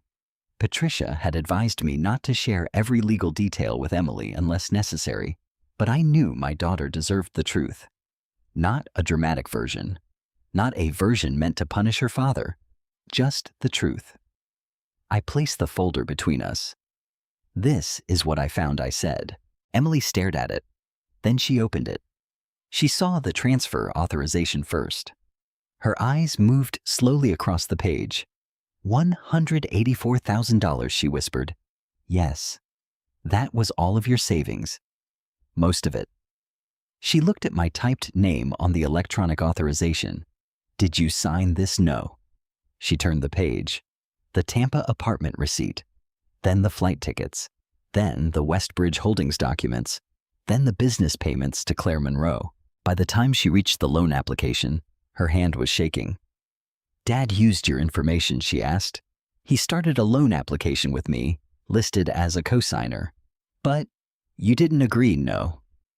Emily covered her mouth with one hand. For several seconds, she said nothing. I watched her eyes fill with tears. It hurt me to see her crying, but I did not reach across the table and tell her everything would be all right. Not this time. I had spent too much of my life making painful things sound smaller than they were. Finally, she said, "He asked me for money." I looked up. "What?" "A few weeks ago." She wiped her eyes quickly. "He asked me for $20,000. The number sat in the room between us." "What did he say it was for?" He said the garage had a temporary cash flow problem. He said payroll was behind, and he just needed help getting through the month. Did you give it to him? No. Emily shook her head. I told him we didn't have that kind of money available. We have the kids, the mortgage, daycare costs. I thought he understood. Did he get angry? At first, no. He acted disappointed. Then he said there might be another way I could help. My stomach tightened. What way? He sent me a document. He called it a family support form. She laughed bitterly. It didn't even sound real. He told me it was just paperwork saying I was willing to support the business if needed. Did you sign it? No. Emily's voice became firmer. I read it. I didn't understand everything, but there were words about financial responsibility and guarantees. I told him I needed to show it to my husband first. And what did Michael say? He got angry. She looked down at her tea. He told me I was being dramatic. He said family should help family. Then he told me not to mention it to you because you would make it emotional. I closed my eyes. For years, Michael had used that sentence whenever he wanted to silence me. You'll make it emotional, as if emotion was a flaw, as if fear was irrational, as if a woman noticing danger was a problem, instead of a warning. Emily continued speaking slowly. There's something else. She reached into her purse and pulled out her phone. I saw Dad with Claire once. My heart stopped for a second when, about 2 months ago, she looked ashamed. I was downtown after a work appointment. I saw him walking into a hotel with a woman. He had his hand on her back. I thought maybe I was seeing it wrong. You knew it was Claire. Not then. I only saw her face for a second, but after the restaurant when you said her name, I looked her up. It was the same woman. Why didn't you tell me? Emily's eyes filled again. Because I wanted there to be another explanation. The honesty in her voice broke something open in me. She was not defending him. She was mourning him. She had wanted to believe the father she grew up with would not betray us like that. Then she opened her voicemail screen. There's one message I didn't delete, she said. It's from Dad. He left it about a week before dinner. She pressed play. Michael's voice filled the quiet living room. He sounded tense, not loud, not drunk, not confused. Careful. Emily, call me back when you can. I need to talk to you about your mother. She's been acting strange around money lately, and I'm worried she's not thinking clearly. We may need to prepare the family so no one gets shocked if she starts making accusations. Just call me before you talk to her. The message ended. I stared at the phone. For a moment, I could not breathe. My husband had not only planned to take our savings, he had begun preparing a story that I was unstable, that I could not be trusted, that I was too confused to understand my own money. He was trying to make my daughter doubt me before I even knew what he had done. The betrayal was so calculated that it felt colder than the affair. Claire was one kind of heartbreak, but this was something else. This was Michael trying to take away my credibility, my voice, and my relationship with my own child. Emily reached across the table and took my hand. I'm sorry, Mom, she whispered. I looked at her. You have nothing to be sorry for. I should have seen it. No, I said. You should have been able to trust your father. That was the truth. The shame did not belong to her. It did not belong to me. It belonged to Michael. Emily squeezed my hand harder. I believe you, she said. Whatever happens next, I believe you. I had spent days feeling as though everything familiar had been taken from me.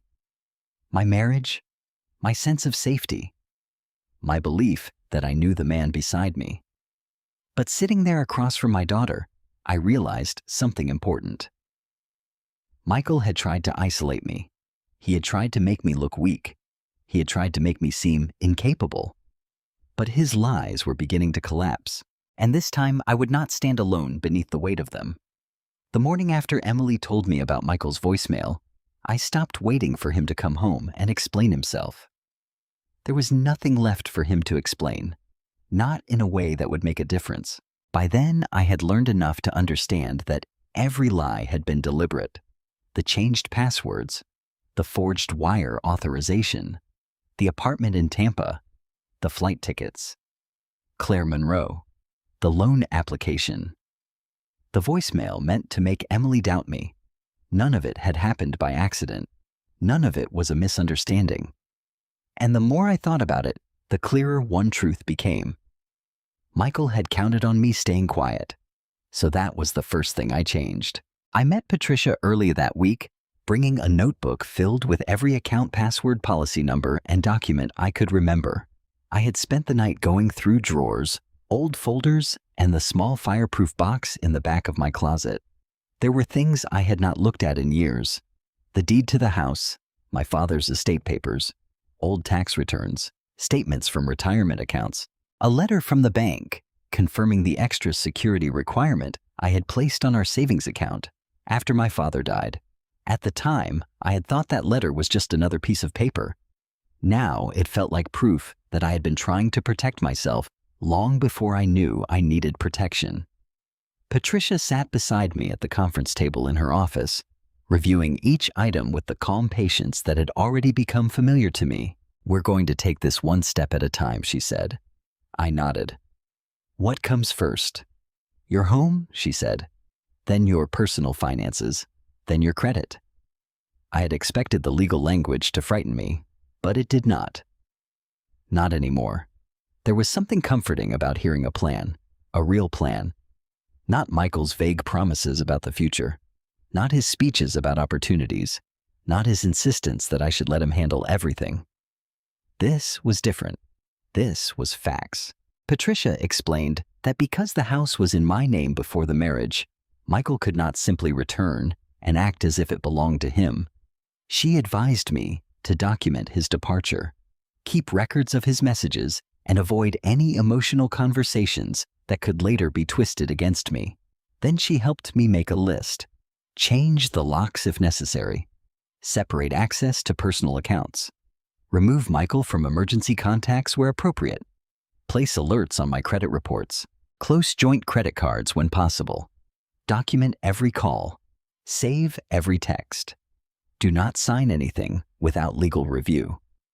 Each item felt strange at first. Cold even. This was the man I had made Thanksgiving dinner for every year. The man who had held my hand in hospital waiting rooms. The man who had danced with me in our kitchen when Emily was small and we thought our biggest worry was whether we could afford a new washing machine. But the man I had known would not have built a false story about my mental stability. The man I had known would not have tried to use my inheritance as an escape fund. So I followed Patricia's instructions. Not because I hated Michael, because I finally understood that protecting myself was not the same as hating him. When I got home, I called a locksmith. The man arrived that afternoon with a toolbox and a tired smile. He did not ask questions. He simply replaced the locks on the front and back doors, then handed me 2 new keys. I stood in the entryway after he left, staring at them in my palm. 2 small pieces of metal. They should not have felt important, but they did. For the first time in years, I knew exactly who could enter my home. That evening, I sat at the kitchen table and began changing passwords. My personal email, my retirement account, my library pension portal, my health insurance, every account I had allowed Michael to help with, because I thought marriage meant sharing everything. The longer I worked, the more exhausted I became. Not physically, emotionally. Every password reset felt like another reminder that trust had been broken in places I had never thought to lock. Around 7 that night, my phone rang. Michael. I stared at his name until the call almost went to voicemail. Then I answered. "Hello, Jennifer." His voice was quieter than I expected. For a brief second, I wondered whether he was calling to apologize. I hated myself for wondering. "Where are you?" I asked. "That doesn't matter. It matters if you're still trying to access anything in my name." There was a pause. Then he sighed. "You really think I'm some kind of criminal now? I think you tried to move $184,000 using a signature I never gave you." "That transfer was for the business. You were flying to Tampa the next morning with Claire." He went silent. I could hear traffic in the background. Maybe he was sitting in his truck. Maybe he was parked outside a motel. Maybe he was somewhere with her. I did not ask. Finally, he said, I made mistakes. Mistakes. Yes, a mistake is forgetting an anniversary.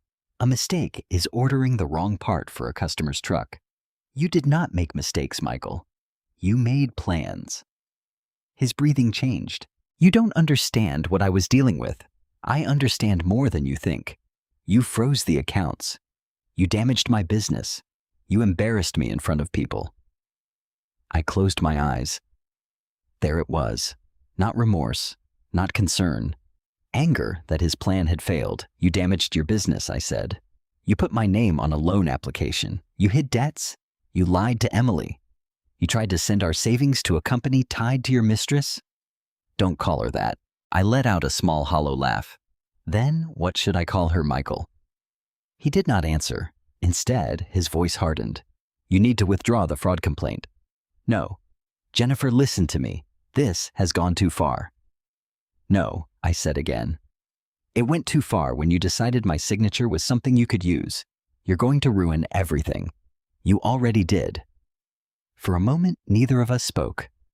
Then Michael said, I'm coming by tomorrow to get some things. I looked around the kitchen, at the photographs on the wall, at the hallway where Emily had once measured her height with pencil marks, at the table where I had paid bills, wrapped birthday presents, and believed I was building a life with someone who respected me.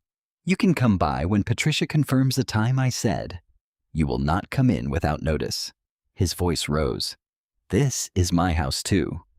No, I said quietly. It isn't. The silence on the other end was so complete that I knew he had heard me, not just the words, the meaning behind them. For 34 years, I had made room for Michael in every corner of my life, and now, for the first time, I was telling him there were limits. The next day, Patricia arranged for Michael to collect some belongings while I stayed with Emily. I did not want to be there when he came, not because I was afraid of him, because I knew I would see things differently if I watched him carry them out. Still, before I left, I packed the items he had left behind.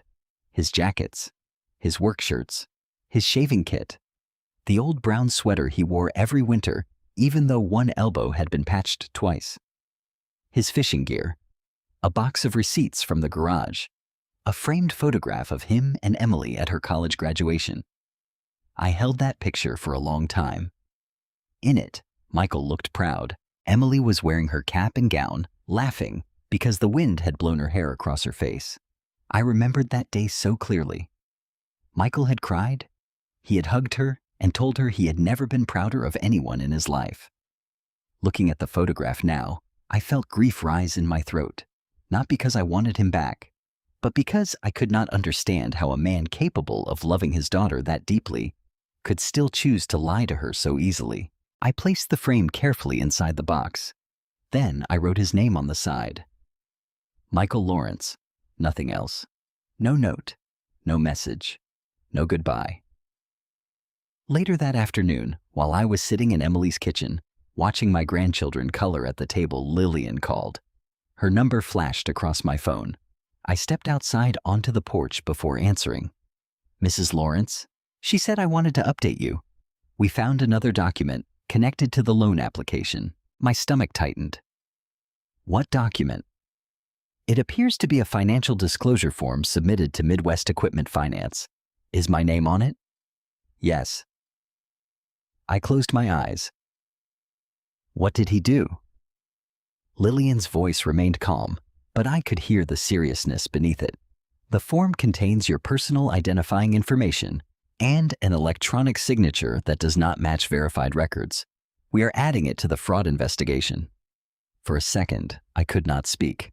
The wind moved through the trees around Emily's house. Somewhere down the street, a dog barked. My grandchildren laughed inside, unaware that their grandfather had built a lie large enough to change all of us. Does that mean? I began, then stopped. It means this may involve more than a marital financial dispute, Lillian said carefully. Your attorney should be informed immediately. I looked through the window at Emily. She had her hand on my granddaughter's shoulder, helping her choose a crayon. A simple, ordinary moment. The kind of moment I had spent my whole life trying to protect. "I understand," I said. When the call ended, I stood on that porch for a long time. I had once believed the worst thing Michael could do was leave. But leaving would have been simple. What he had done was different. He had tried to take pieces of me with him. My money, my name, my future, and now, whether he wanted to admit it or not, his choices were no longer only between him and me. They had become something larger, something official, something he could not talk his way out of. The meeting at First Columbus Community Bank was scheduled for 10 o'clock on a Tuesday morning. I barely slept the night before, not because I was afraid Michael would somehow convince everyone he was innocent. By then, I knew too much. I had seen the forged authorization. I had seen the Tampa apartment lease and flight tickets.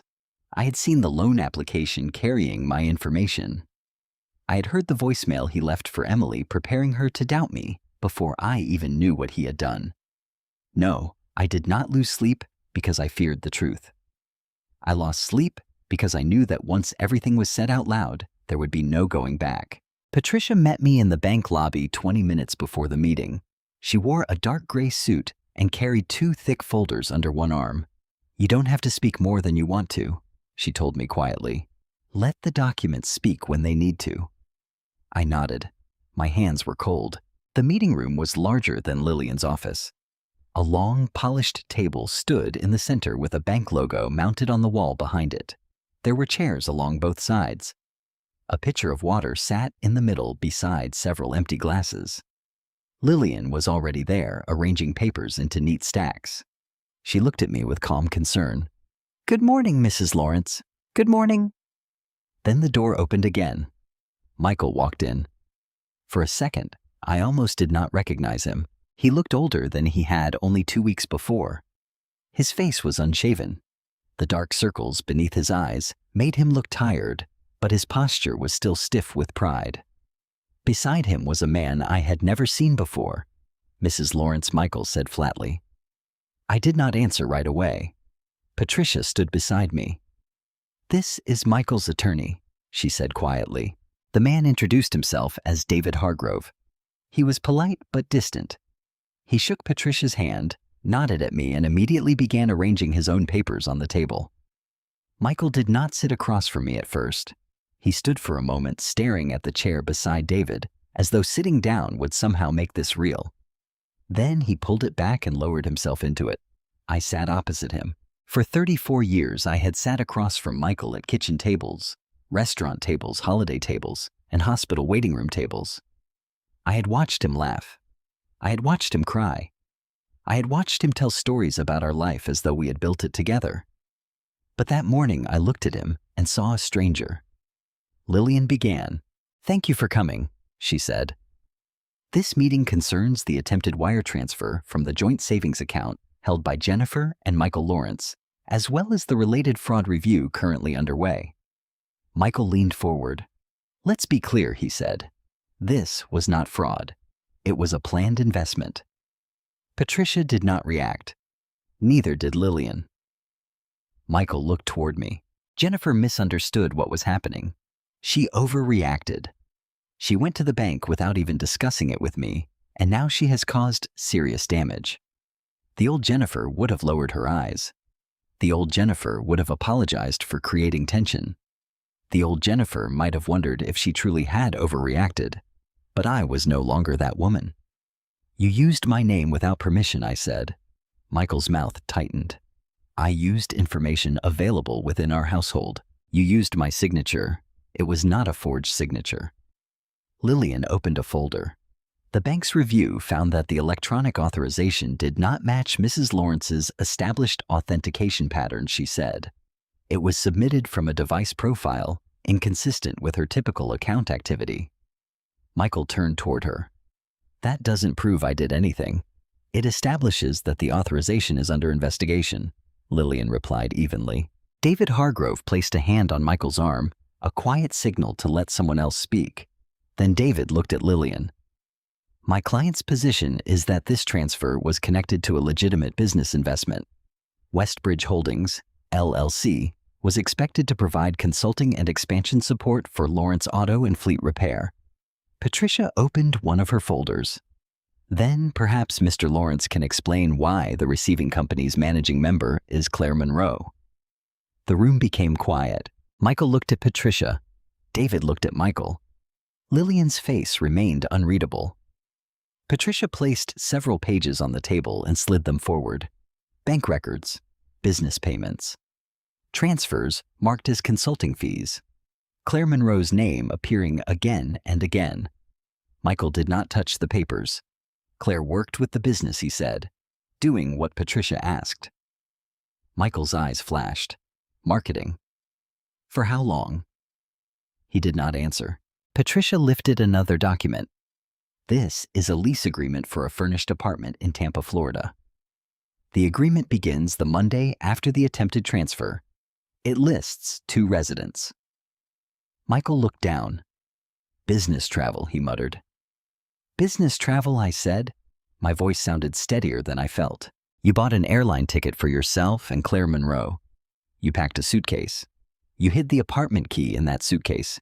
You moved money through a company tied to her. How exactly was that business travel? Michael looked at me then. For a moment, I thought he might finally tell the truth. Maybe he would say he was sorry. Maybe he would admit that he had gotten in over his head. Maybe he would look at the damage around him and understand what he had done. Instead, he said, "You were never going to understand the pressure I was under." A strange sadness passed through me. Not anger, not anymore, just sadness. Because even now, with documents spread across the table and evidence closing in around him, Michael still believed the problem was my lack of understanding. Lillian opened another folder. There is also the matter of the commercial loan application submitted to Midwest Equipment Finance, she said. Michael shifted in his chair. David's expression changed. He turned toward Michael. You did not mention a loan application, he said quietly. Michael did not look at him. Lillian continued. The application listed Mrs. Lawrence as a proposed co-signer. It included her identifying information, including information she states she did not provide or authorize for this purpose. Patricia placed a copy of the financial disclosure form in front of David. The document also contains an electronic signature that does not match Jennifer's verified records, she said. Michael's face turned pale. It was not finalized, he said. No, Patricia replied. Because Jennifer found out before it could be completed. He looked at me then, and I saw something in his eyes that I had not seen before. Not regret, fear. He had expected me to stay quiet. He had expected the bank transfer to go through. He had expected to get on a plane the next morning with Claire and leave behind a woman too confused, too hurt, too embarrassed to fight back. But I had not stayed quiet. And now every hidden decision was sitting in front of people who could see it clearly. Michael pushed back from the table. This is ridiculous, he said. I was trying to save my business. You were trying to save yourself, I said. His eyes snapped toward me. You don't know what it's like to have people depending on you. I felt something inside me rise. For years I had swallowed his insults because I did not want conflict. But now I looked at him and spoke without shaking. I raised our daughter. I worked full-time. I kept our household running. I organized your bills when you could barely keep track of them. I protected our savings. I supported your garage when it was struggling. Do not tell me I do not know what it feels like to have people depend on me. Michael stared at me. No one said anything. Then his phone buzzed. The sound cut through the room like a knife. He looked down immediately. His expression changed. He picked up the phone and stepped away from the table. Claire, he said. He waited. Then he tried again. Claire, call me back. No answer. He walked toward the window, his back turned to us. I watched him type quickly, then press call again. Nothing. Lillian looked at a document in front of her. Mr. Lawrence, she said carefully, we have also been unable to reach the listed contact for Westbridge Holdings. The phone number associated with Ms. Monroe is no longer active, and the Tampa apartment office confirmed that the lease was canceled shortly after the transfer failed. Michael turned slowly. For the first time, his face truly collapsed. "Canceled," he whispered. No one answered. He looked down at his phone again. His fingers moved across the screen, faster this time, then slower. Then he simply stood there. Claire was gone. Not missing. Not confused. Gone. She had waited for the money. And when the money did not come, she had taken herself out of his life without a word. Michael had thrown away 34 years of marriage, his relationship with his daughter, his dignity and his financial future for a woman who disappeared the moment his plan failed. I should have felt satisfied. Part of me thought I would. But watching him stand there with his phone in his hand, I felt only the heavy truth of what betrayal costs everyone involved. Michael returned to the table and sat down. He did not look at me. He did not look at Patricia. He did not look at Lillian. The room had changed. His story was gone. The confident husband who believed I knew nothing about money was gone too. All that remained was a man surrounded by the evidence of his own choices. And for the first time since this nightmare began, I understood that Michael was no longer in control of what happened next. Michael waited for me in the bank parking lot. I saw him before Patricia and I reached my car. He was standing beside his truck with his hands in his coat pockets, staring down at the wet pavement. The morning rain had started again, soft and steady, turning the parking lot into a blurred reflection of gray sky and red brake lights. For a moment, I considered walking past him. I had already said everything that needed to be said inside that conference room. The documents had spoken for me. The wire transfer, the forged signature, the apartment lease, the loan application, the payments to Claire. There was nothing left for Michael to explain. But when he looked up, I saw how completely different he appeared from the man who had smiled across from me at dinner only weeks before. He looked smaller, not physically, but in every other way. "Jennifer," he said. Patricia glanced at me. "Do you want me to stay?" I looked at Michael, then at her. "Please wait in the car," I said. "Just for a minute." Patricia nodded, but before she walked away, she gave Michael a firm look. "1 minute," she said. Michael did not argue. We stood a few feet apart, rain tapping softly against the roof of his truck. For several seconds, he said nothing. Then he rubbed one hand across his face and whispered, "Claire is gone." I did not know what he expected me to say. I could have reminded him that he had chosen her. I could have asked whether he thought I would feel sorry for him after everything he had done, but I was too tired for cruelty. "I know," I said. "She canceled the apartment," he continued. "She won't answer my calls." She took her things from the storage unit. His voice broke slightly on the last sentence. I looked at him without moving.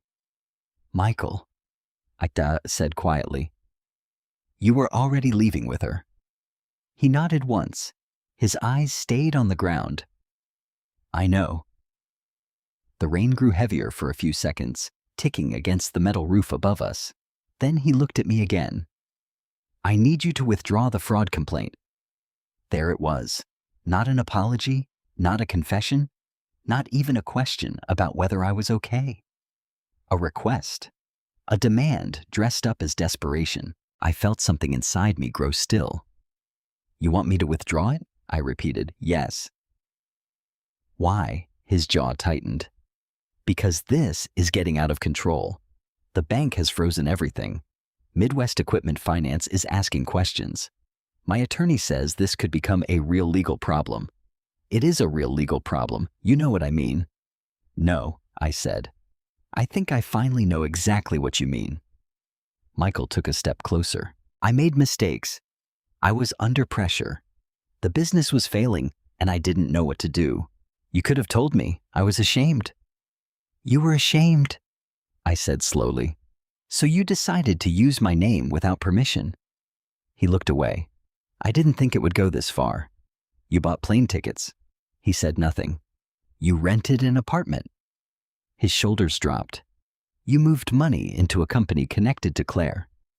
"Jennifer," You created a story that I was mentally unstable so Emily would doubt me. His face tightened. That was not what I meant.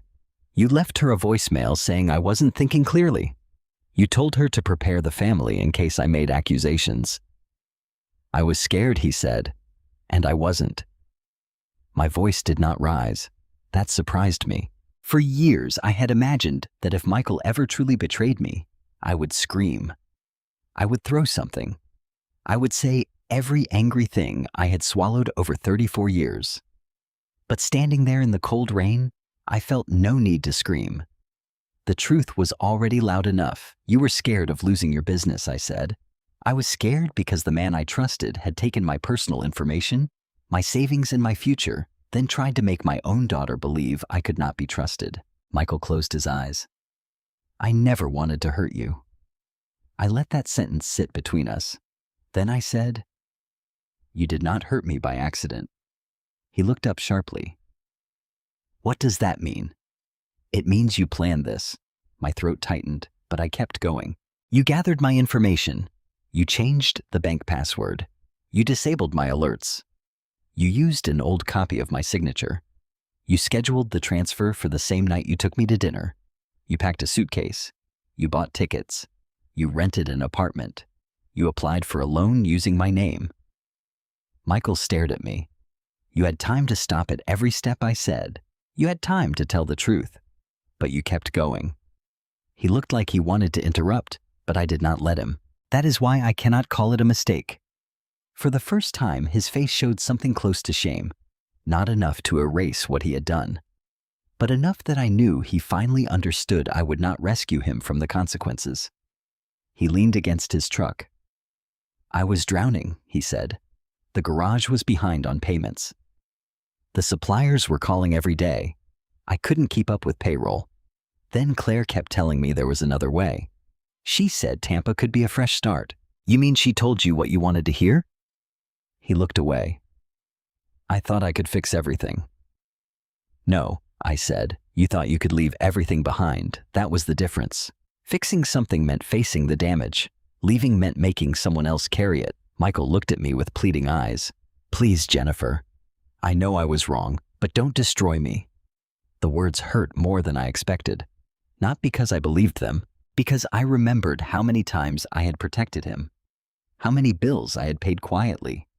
How many excuses I had made for him.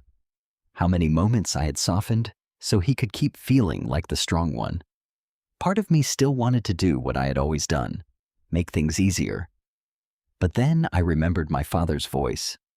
Always know where your money is, and never let someone make you feel foolish for asking. I took a slow breath. I am not destroying you, Michael. His eyes filled with anger. Yes, you are. No, I said. I am refusing to lie for you. He looked at me as if those words were cruel. But they were not cruel. They were honest. I am not going to tell the bank you did nothing. I continued. I am not going to pretend the documents are harmless. I am not going to protect you from a situation you created. Then you hate me. I shook my head. No, I don't hate you. And that was true. Hate would have required me to stay tied to him. What I felt was grief. A deep, exhausted grief for the man I thought I knew, the marriage I thought I had, and the years I had spent hoping he would return to being kind. But I will not let you use my love as permission to hurt me again, I said. Michael looked down. For a long time, neither of us spoke. Then I turned toward my car. Patricia is filing for divorce, I said. You will receive the paperwork soon. He did not try to stop me. Maybe he finally understood that there was nothing left to bargain with. Maybe he knew that every promise he could make had already been broken too many times. When I got into Patricia's car, my hands began to shake. She looked at me without starting the engine. Are you okay? She asked. I stared through the windshield at Michael standing alone in the rain. No, I said honestly. But I will be. That afternoon, I went to Emily's house. She opened the door before I even knocked, as if she had been waiting behind it. The moment she saw my face, she pulled me into a hug. I held on to her longer than I meant to. I filed I whispered. She nodded against my shoulder. I know, Mom. When we sat in her kitchen, she made coffee while the children played in the living room. Their voices drifted through the hallway, bright and ordinary. Emily looked down at her cup. I keep thinking about Dad, she said. I'm so angry at him, but I also miss him. My heart hurt for her. That's normal, I said. Is it wrong? No. She looked up at me. I don't want him to get away with what he did, but I don't know how to stop loving him. I reached across the table and held her hand. Loving someone does not mean you have to protect their lies, I told her, and it does not mean you have to accept what they did. Tears filled her eyes. He's still my dad. Yes, I said softly. And you are still allowed to be disappointed in him. For a while, we sat there quietly. Outside, the rain began to fade. Inside, my granddaughter laughed at something her brother had said, and the sound filled the house with a warmth I had almost forgotten was possible. I had not won anything that day. I had lost a marriage. I had lost the version of Michael I had carried in my heart. But I had also found something I thought I had misplaced years ago, my own voice. And this time, I was going to use it. Months passed after Michael left, but the house did not become quiet all at once. At first, every silence felt unnatural. I would wake before sunrise and listen for his footsteps in the hallway. I would expect to hear the garage door opening at the end of the day, or the familiar sound of his truck pulling into the driveway. Sometimes I would hear a car slow down outside and feel my body tense before I remembered that it was not him. Then, little by little, the silence changed. It stopped feeling like abandonment. It started feeling like peace. There were no more late-night phone calls behind closed doors. No more sudden changes in mood when I asked a simple question. No more bank alerts disappearing without explanation. No more feeling as though I had to measure every word before speaking in my own kitchen. I could leave a bill on the table without worrying that someone would hide it from me. I could check my phone without feeling dread. I could sit on the porch with a cup of coffee and hear the birds in the maple tree again. That may sound like a small thing, but when you have spent years living beside someone who makes you doubt yourself, ordinary quiet can feel like a miracle. Emily came over more often after that. At first, she was careful around me. She would bring the children by on Sundays and ask if I needed help with anything. She would look around the house as though she expected to find me crying in a corner or staring at old photographs. Sometimes I was crying. Sometimes I did stare at photographs, but I did not want her to feel responsible for saving me. One afternoon, she arrived with the grandchildren and a container of chicken soup. You don't have to keep bringing food, I told her. She smiled. I know, but I wanted to. The children ran through the living room laughing and arguing over a board game. My granddaughter Lily asked if she could make a blanket fort in the den. My grandson Noah wanted to know if I still had the old box of toy cars in the hall closet. I did. I had saved them for years. Michael had bought some of those cars for him. That thought hurt at first. But then I watched Noah line them up across the rug, making engine sounds under his breath, and I realized something important. Michael's choices did not get to ruin every memory. He did not get to take childhood from my grandchildren. He did not get to take laughter from my home. Emily stood beside me in the kitchen while I warmed up the soup. Mom, she said quietly, you seem different. I looked at her. Different, how stronger? I smiled a little. I don't know if I'm stronger. I think I'm just done pretending I'm weak.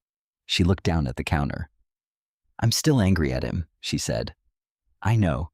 He calls sometimes. He asks about the kids. He sounds lonely. That sentence stirred something complicated inside me. I did not want Michael to suffer. Not in the way he had made me suffer. But I also could not pretend that loneliness was unfair. He had built a future around secrets.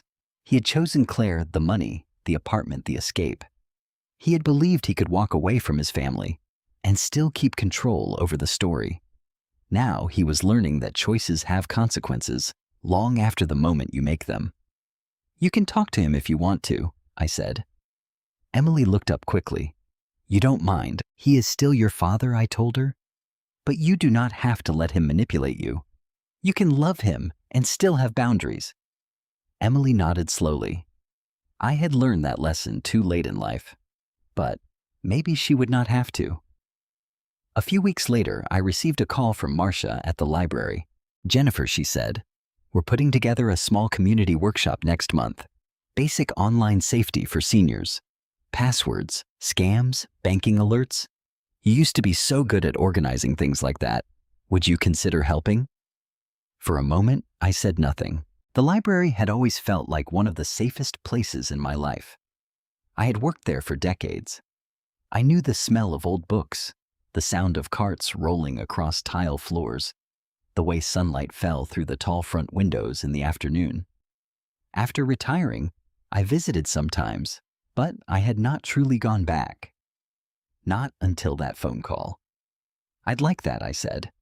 The first workshop was small. Only 9 women came. Some were widows. Some were retired teachers. One had recently lost her husband and admitted she had no idea how to access the online accounts he had always managed. Another woman said her grandson kept warning her about scams, but she felt embarrassed asking for help. I stood at the front of the small meeting room with a stack of printed handouts and a dry mouth. For the first few minutes, I felt nervous. Then I began talking. I explained how to turn on bank alerts, how to create stronger passwords, how to check credit reports, how to question unexpected messages, how to slow down before signing anything online. And then I said something I had not planned to say. Please remember this, I told them. Being careful does not mean you are paranoid. Asking questions does not mean you are difficult, and silence is not always peace. The room became very quiet. I could see that some of them understood more than I had said. After the workshop, a woman named Diane approached me. She was probably around my age with soft gray curls and a blue cardigan buttoned all the way to her neck. My husband handles all our finances, she said. Always has. I never thought I needed to know much. You still can. I told her. She looked nervous. What if he thinks I don't trust him? I thought of Michael, of every time he had mocked me for asking questions, of every time I had apologized for being cautious. Then I smiled gently at her. You can love someone and still understand your own money, I said. Those two things should never be enemies. She hugged me before she left. That night, I sat in my car outside the library for several minutes before driving home. I cried, not because I was broken, because for the first time I understood that what had happened to me might help someone else avoid the same pain. I began volunteering twice a week after that. The workshops grew. Women brought sisters, neighbors, daughters, and friends. Some asked about fraud. Others asked about wills, property deeds, retirement accounts, or how to tell if someone was using their identity. I never shared every detail of my story. I did not need to. But I shared enough. Enough to let them know they were not foolish for wanting to understand. Enough to remind them that age did not make them helpless. Enough to show them that a woman who had been underestimated her entire life could still learn how to protect herself. One afternoon, after a workshop ended, Patricia called. I stepped into the library hallway near the old history section and answered quietly. Jennifer.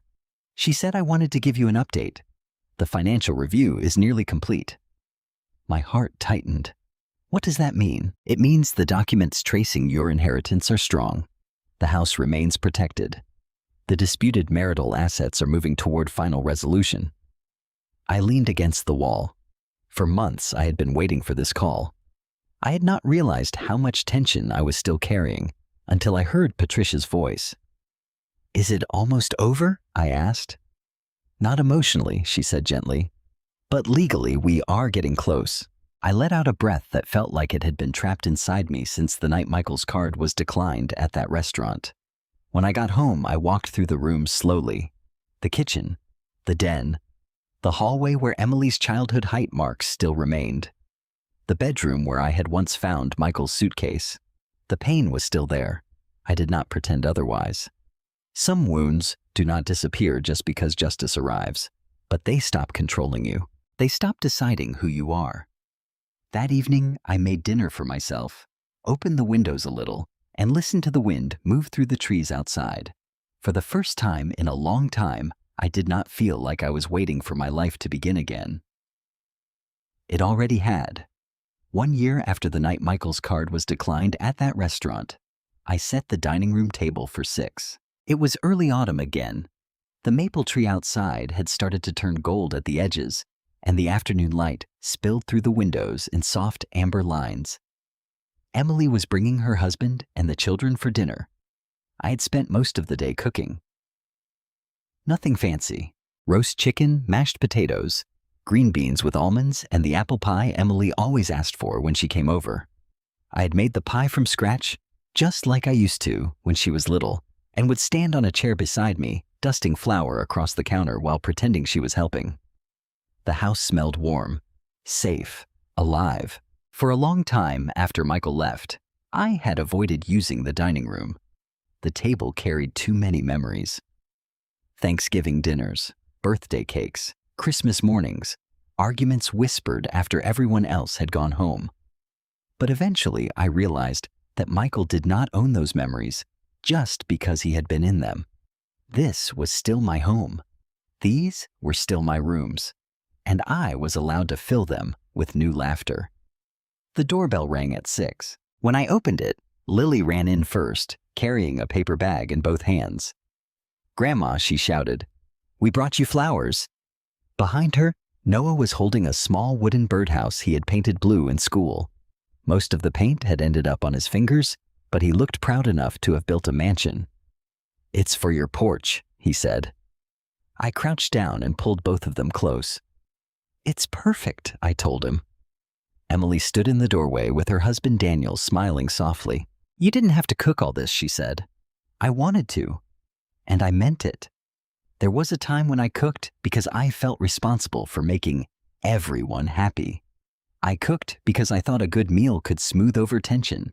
I cooked because I believed that if I took care of enough things, maybe the people I loved would never leave. But that evening I cooked because I wanted to share something good. That was different. We gathered around the table. The children told stories about school. Daniel talked about a project at work. Emily laughed when Lily tried to explain why a boy in her class had been very annoying, but also kind of funny. For nearly an hour, nothing in the room felt heavy. I noticed it in small ways. I was not watching my phone. I was not wondering whether someone was lying to me. I was not trying to read the expression on a man's face before deciding whether it was safe to speak. I was simply there. Then my phone rang. The number on the screen was Patricia Chang. For a moment, my stomach tightened out of habit. Emily noticed. "Everything okay?" she asked. "I think so," I said. I stepped into the kitchen and answered. "Hello, Patricia."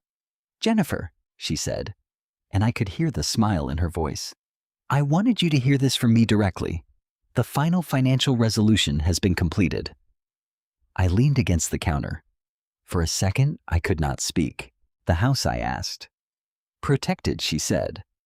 "Your inheritance was successfully traced and protected as well.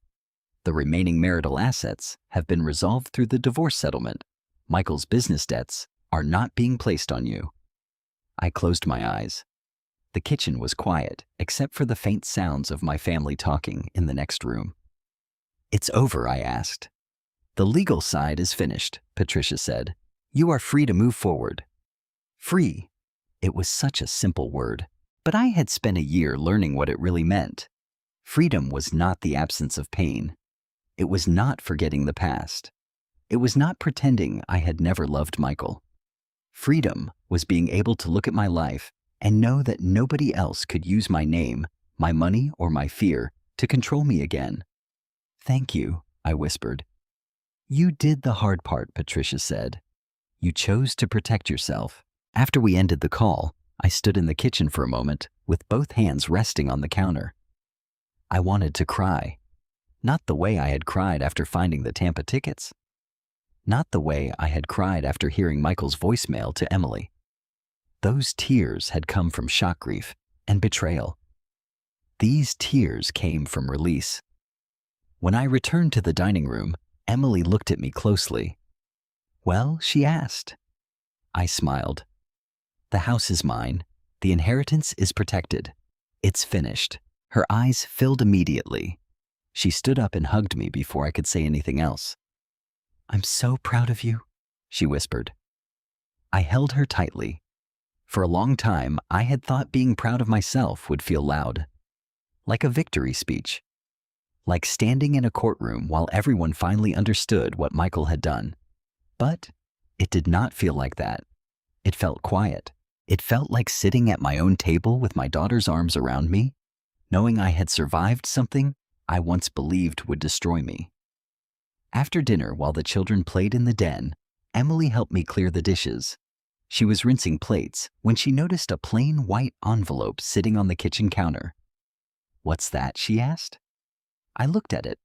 It had arrived that morning. The handwriting on the front was familiar. Michael's. I had known it the moment I saw the envelope in the mailbox. For hours, I had left it unopened. Part of me had wanted to throw it away. Another part of me had wanted to read it immediately. Not because I hoped he would say something that changed everything. Nothing could change everything now. But because 34 years is a long time to share with someone. You do not erase that kind of history simply because it ended badly. "I don't know yet," I said. Emily nodded. "You don't have to open it."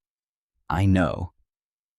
Later, after everyone had gone home and the house was quiet again, I sat at the kitchen table with the envelope in front of me, the same table where I had once organized bills, the same table where I had made grocery lists, filled out school forms, planned holidays, and tried to keep our family together. I opened the letter slowly. Michael wrote that he was sorry. He wrote that he had lost the garage. Lost. Claire lost his home and lost the trust of his daughter.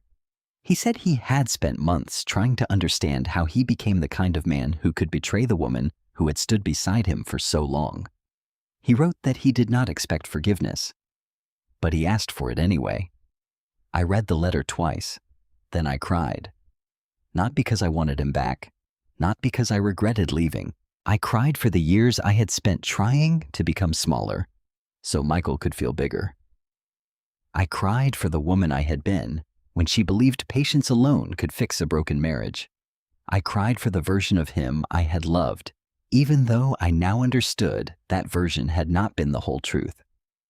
When the tears stopped, I folded the letter carefully and placed it inside the top drawer of the desk in the hallway. I did not tear it up. I did not write back. I did not make any promises. I simply put it away. Then I walked back into the dining room. The children had left their blue birdhouse on the side table. The flowers from Lily sat in a glass vase near the window. Outside, the porch light reflected softly against the dark street. I stood there and realized something. Forgiveness was not the same as reconciliation. Peace was not the same as forgetting. And closure did not require Michael to understand the full depth of what he had taken from me. I had my home. I had my daughter. I had my grandchildren. I had my name. And for the first time in a very long time, I had myself. Sometimes the people closest to us underestimate us because they have grown too comfortable with our kindness. They mistake patience for weakness. They mistake silence for ignorance. And they assume that because we have loved them, we will never protect ourselves from them. But love should never require you to surrender your voice, your financial security, or your dignity. Jennifer's story is not only about a husband who betrayed her. It is about a woman who stopped apologizing for asking questions. She checked the account. She trusted the warning signs. She saved proof. She asked for help. And when the truth became painful, she chose to face it instead of looking away. Being careful with your money does not make you suspicious. Understanding your accounts does not make you controlling. Protecting your name and your future does not make you cruel. It makes you wise. You can care about someone and still set boundaries. You can grieve a relationship and still refuse to return to the pain that broke you. And you can forgive someone in your heart without giving them another chance to harm you. Jennifer did not win because Michael lost everything. She won because she finally remembered that her life had value beyond the role he assigned to her. Would you have forgiven Michael after everything he did? Or would you have walked away for good? Share your thoughts in the comments. Tell us where you are watching from and what time it is there. If this story moved you, please like the video, subscribe, and stay with us for more emotional family stories.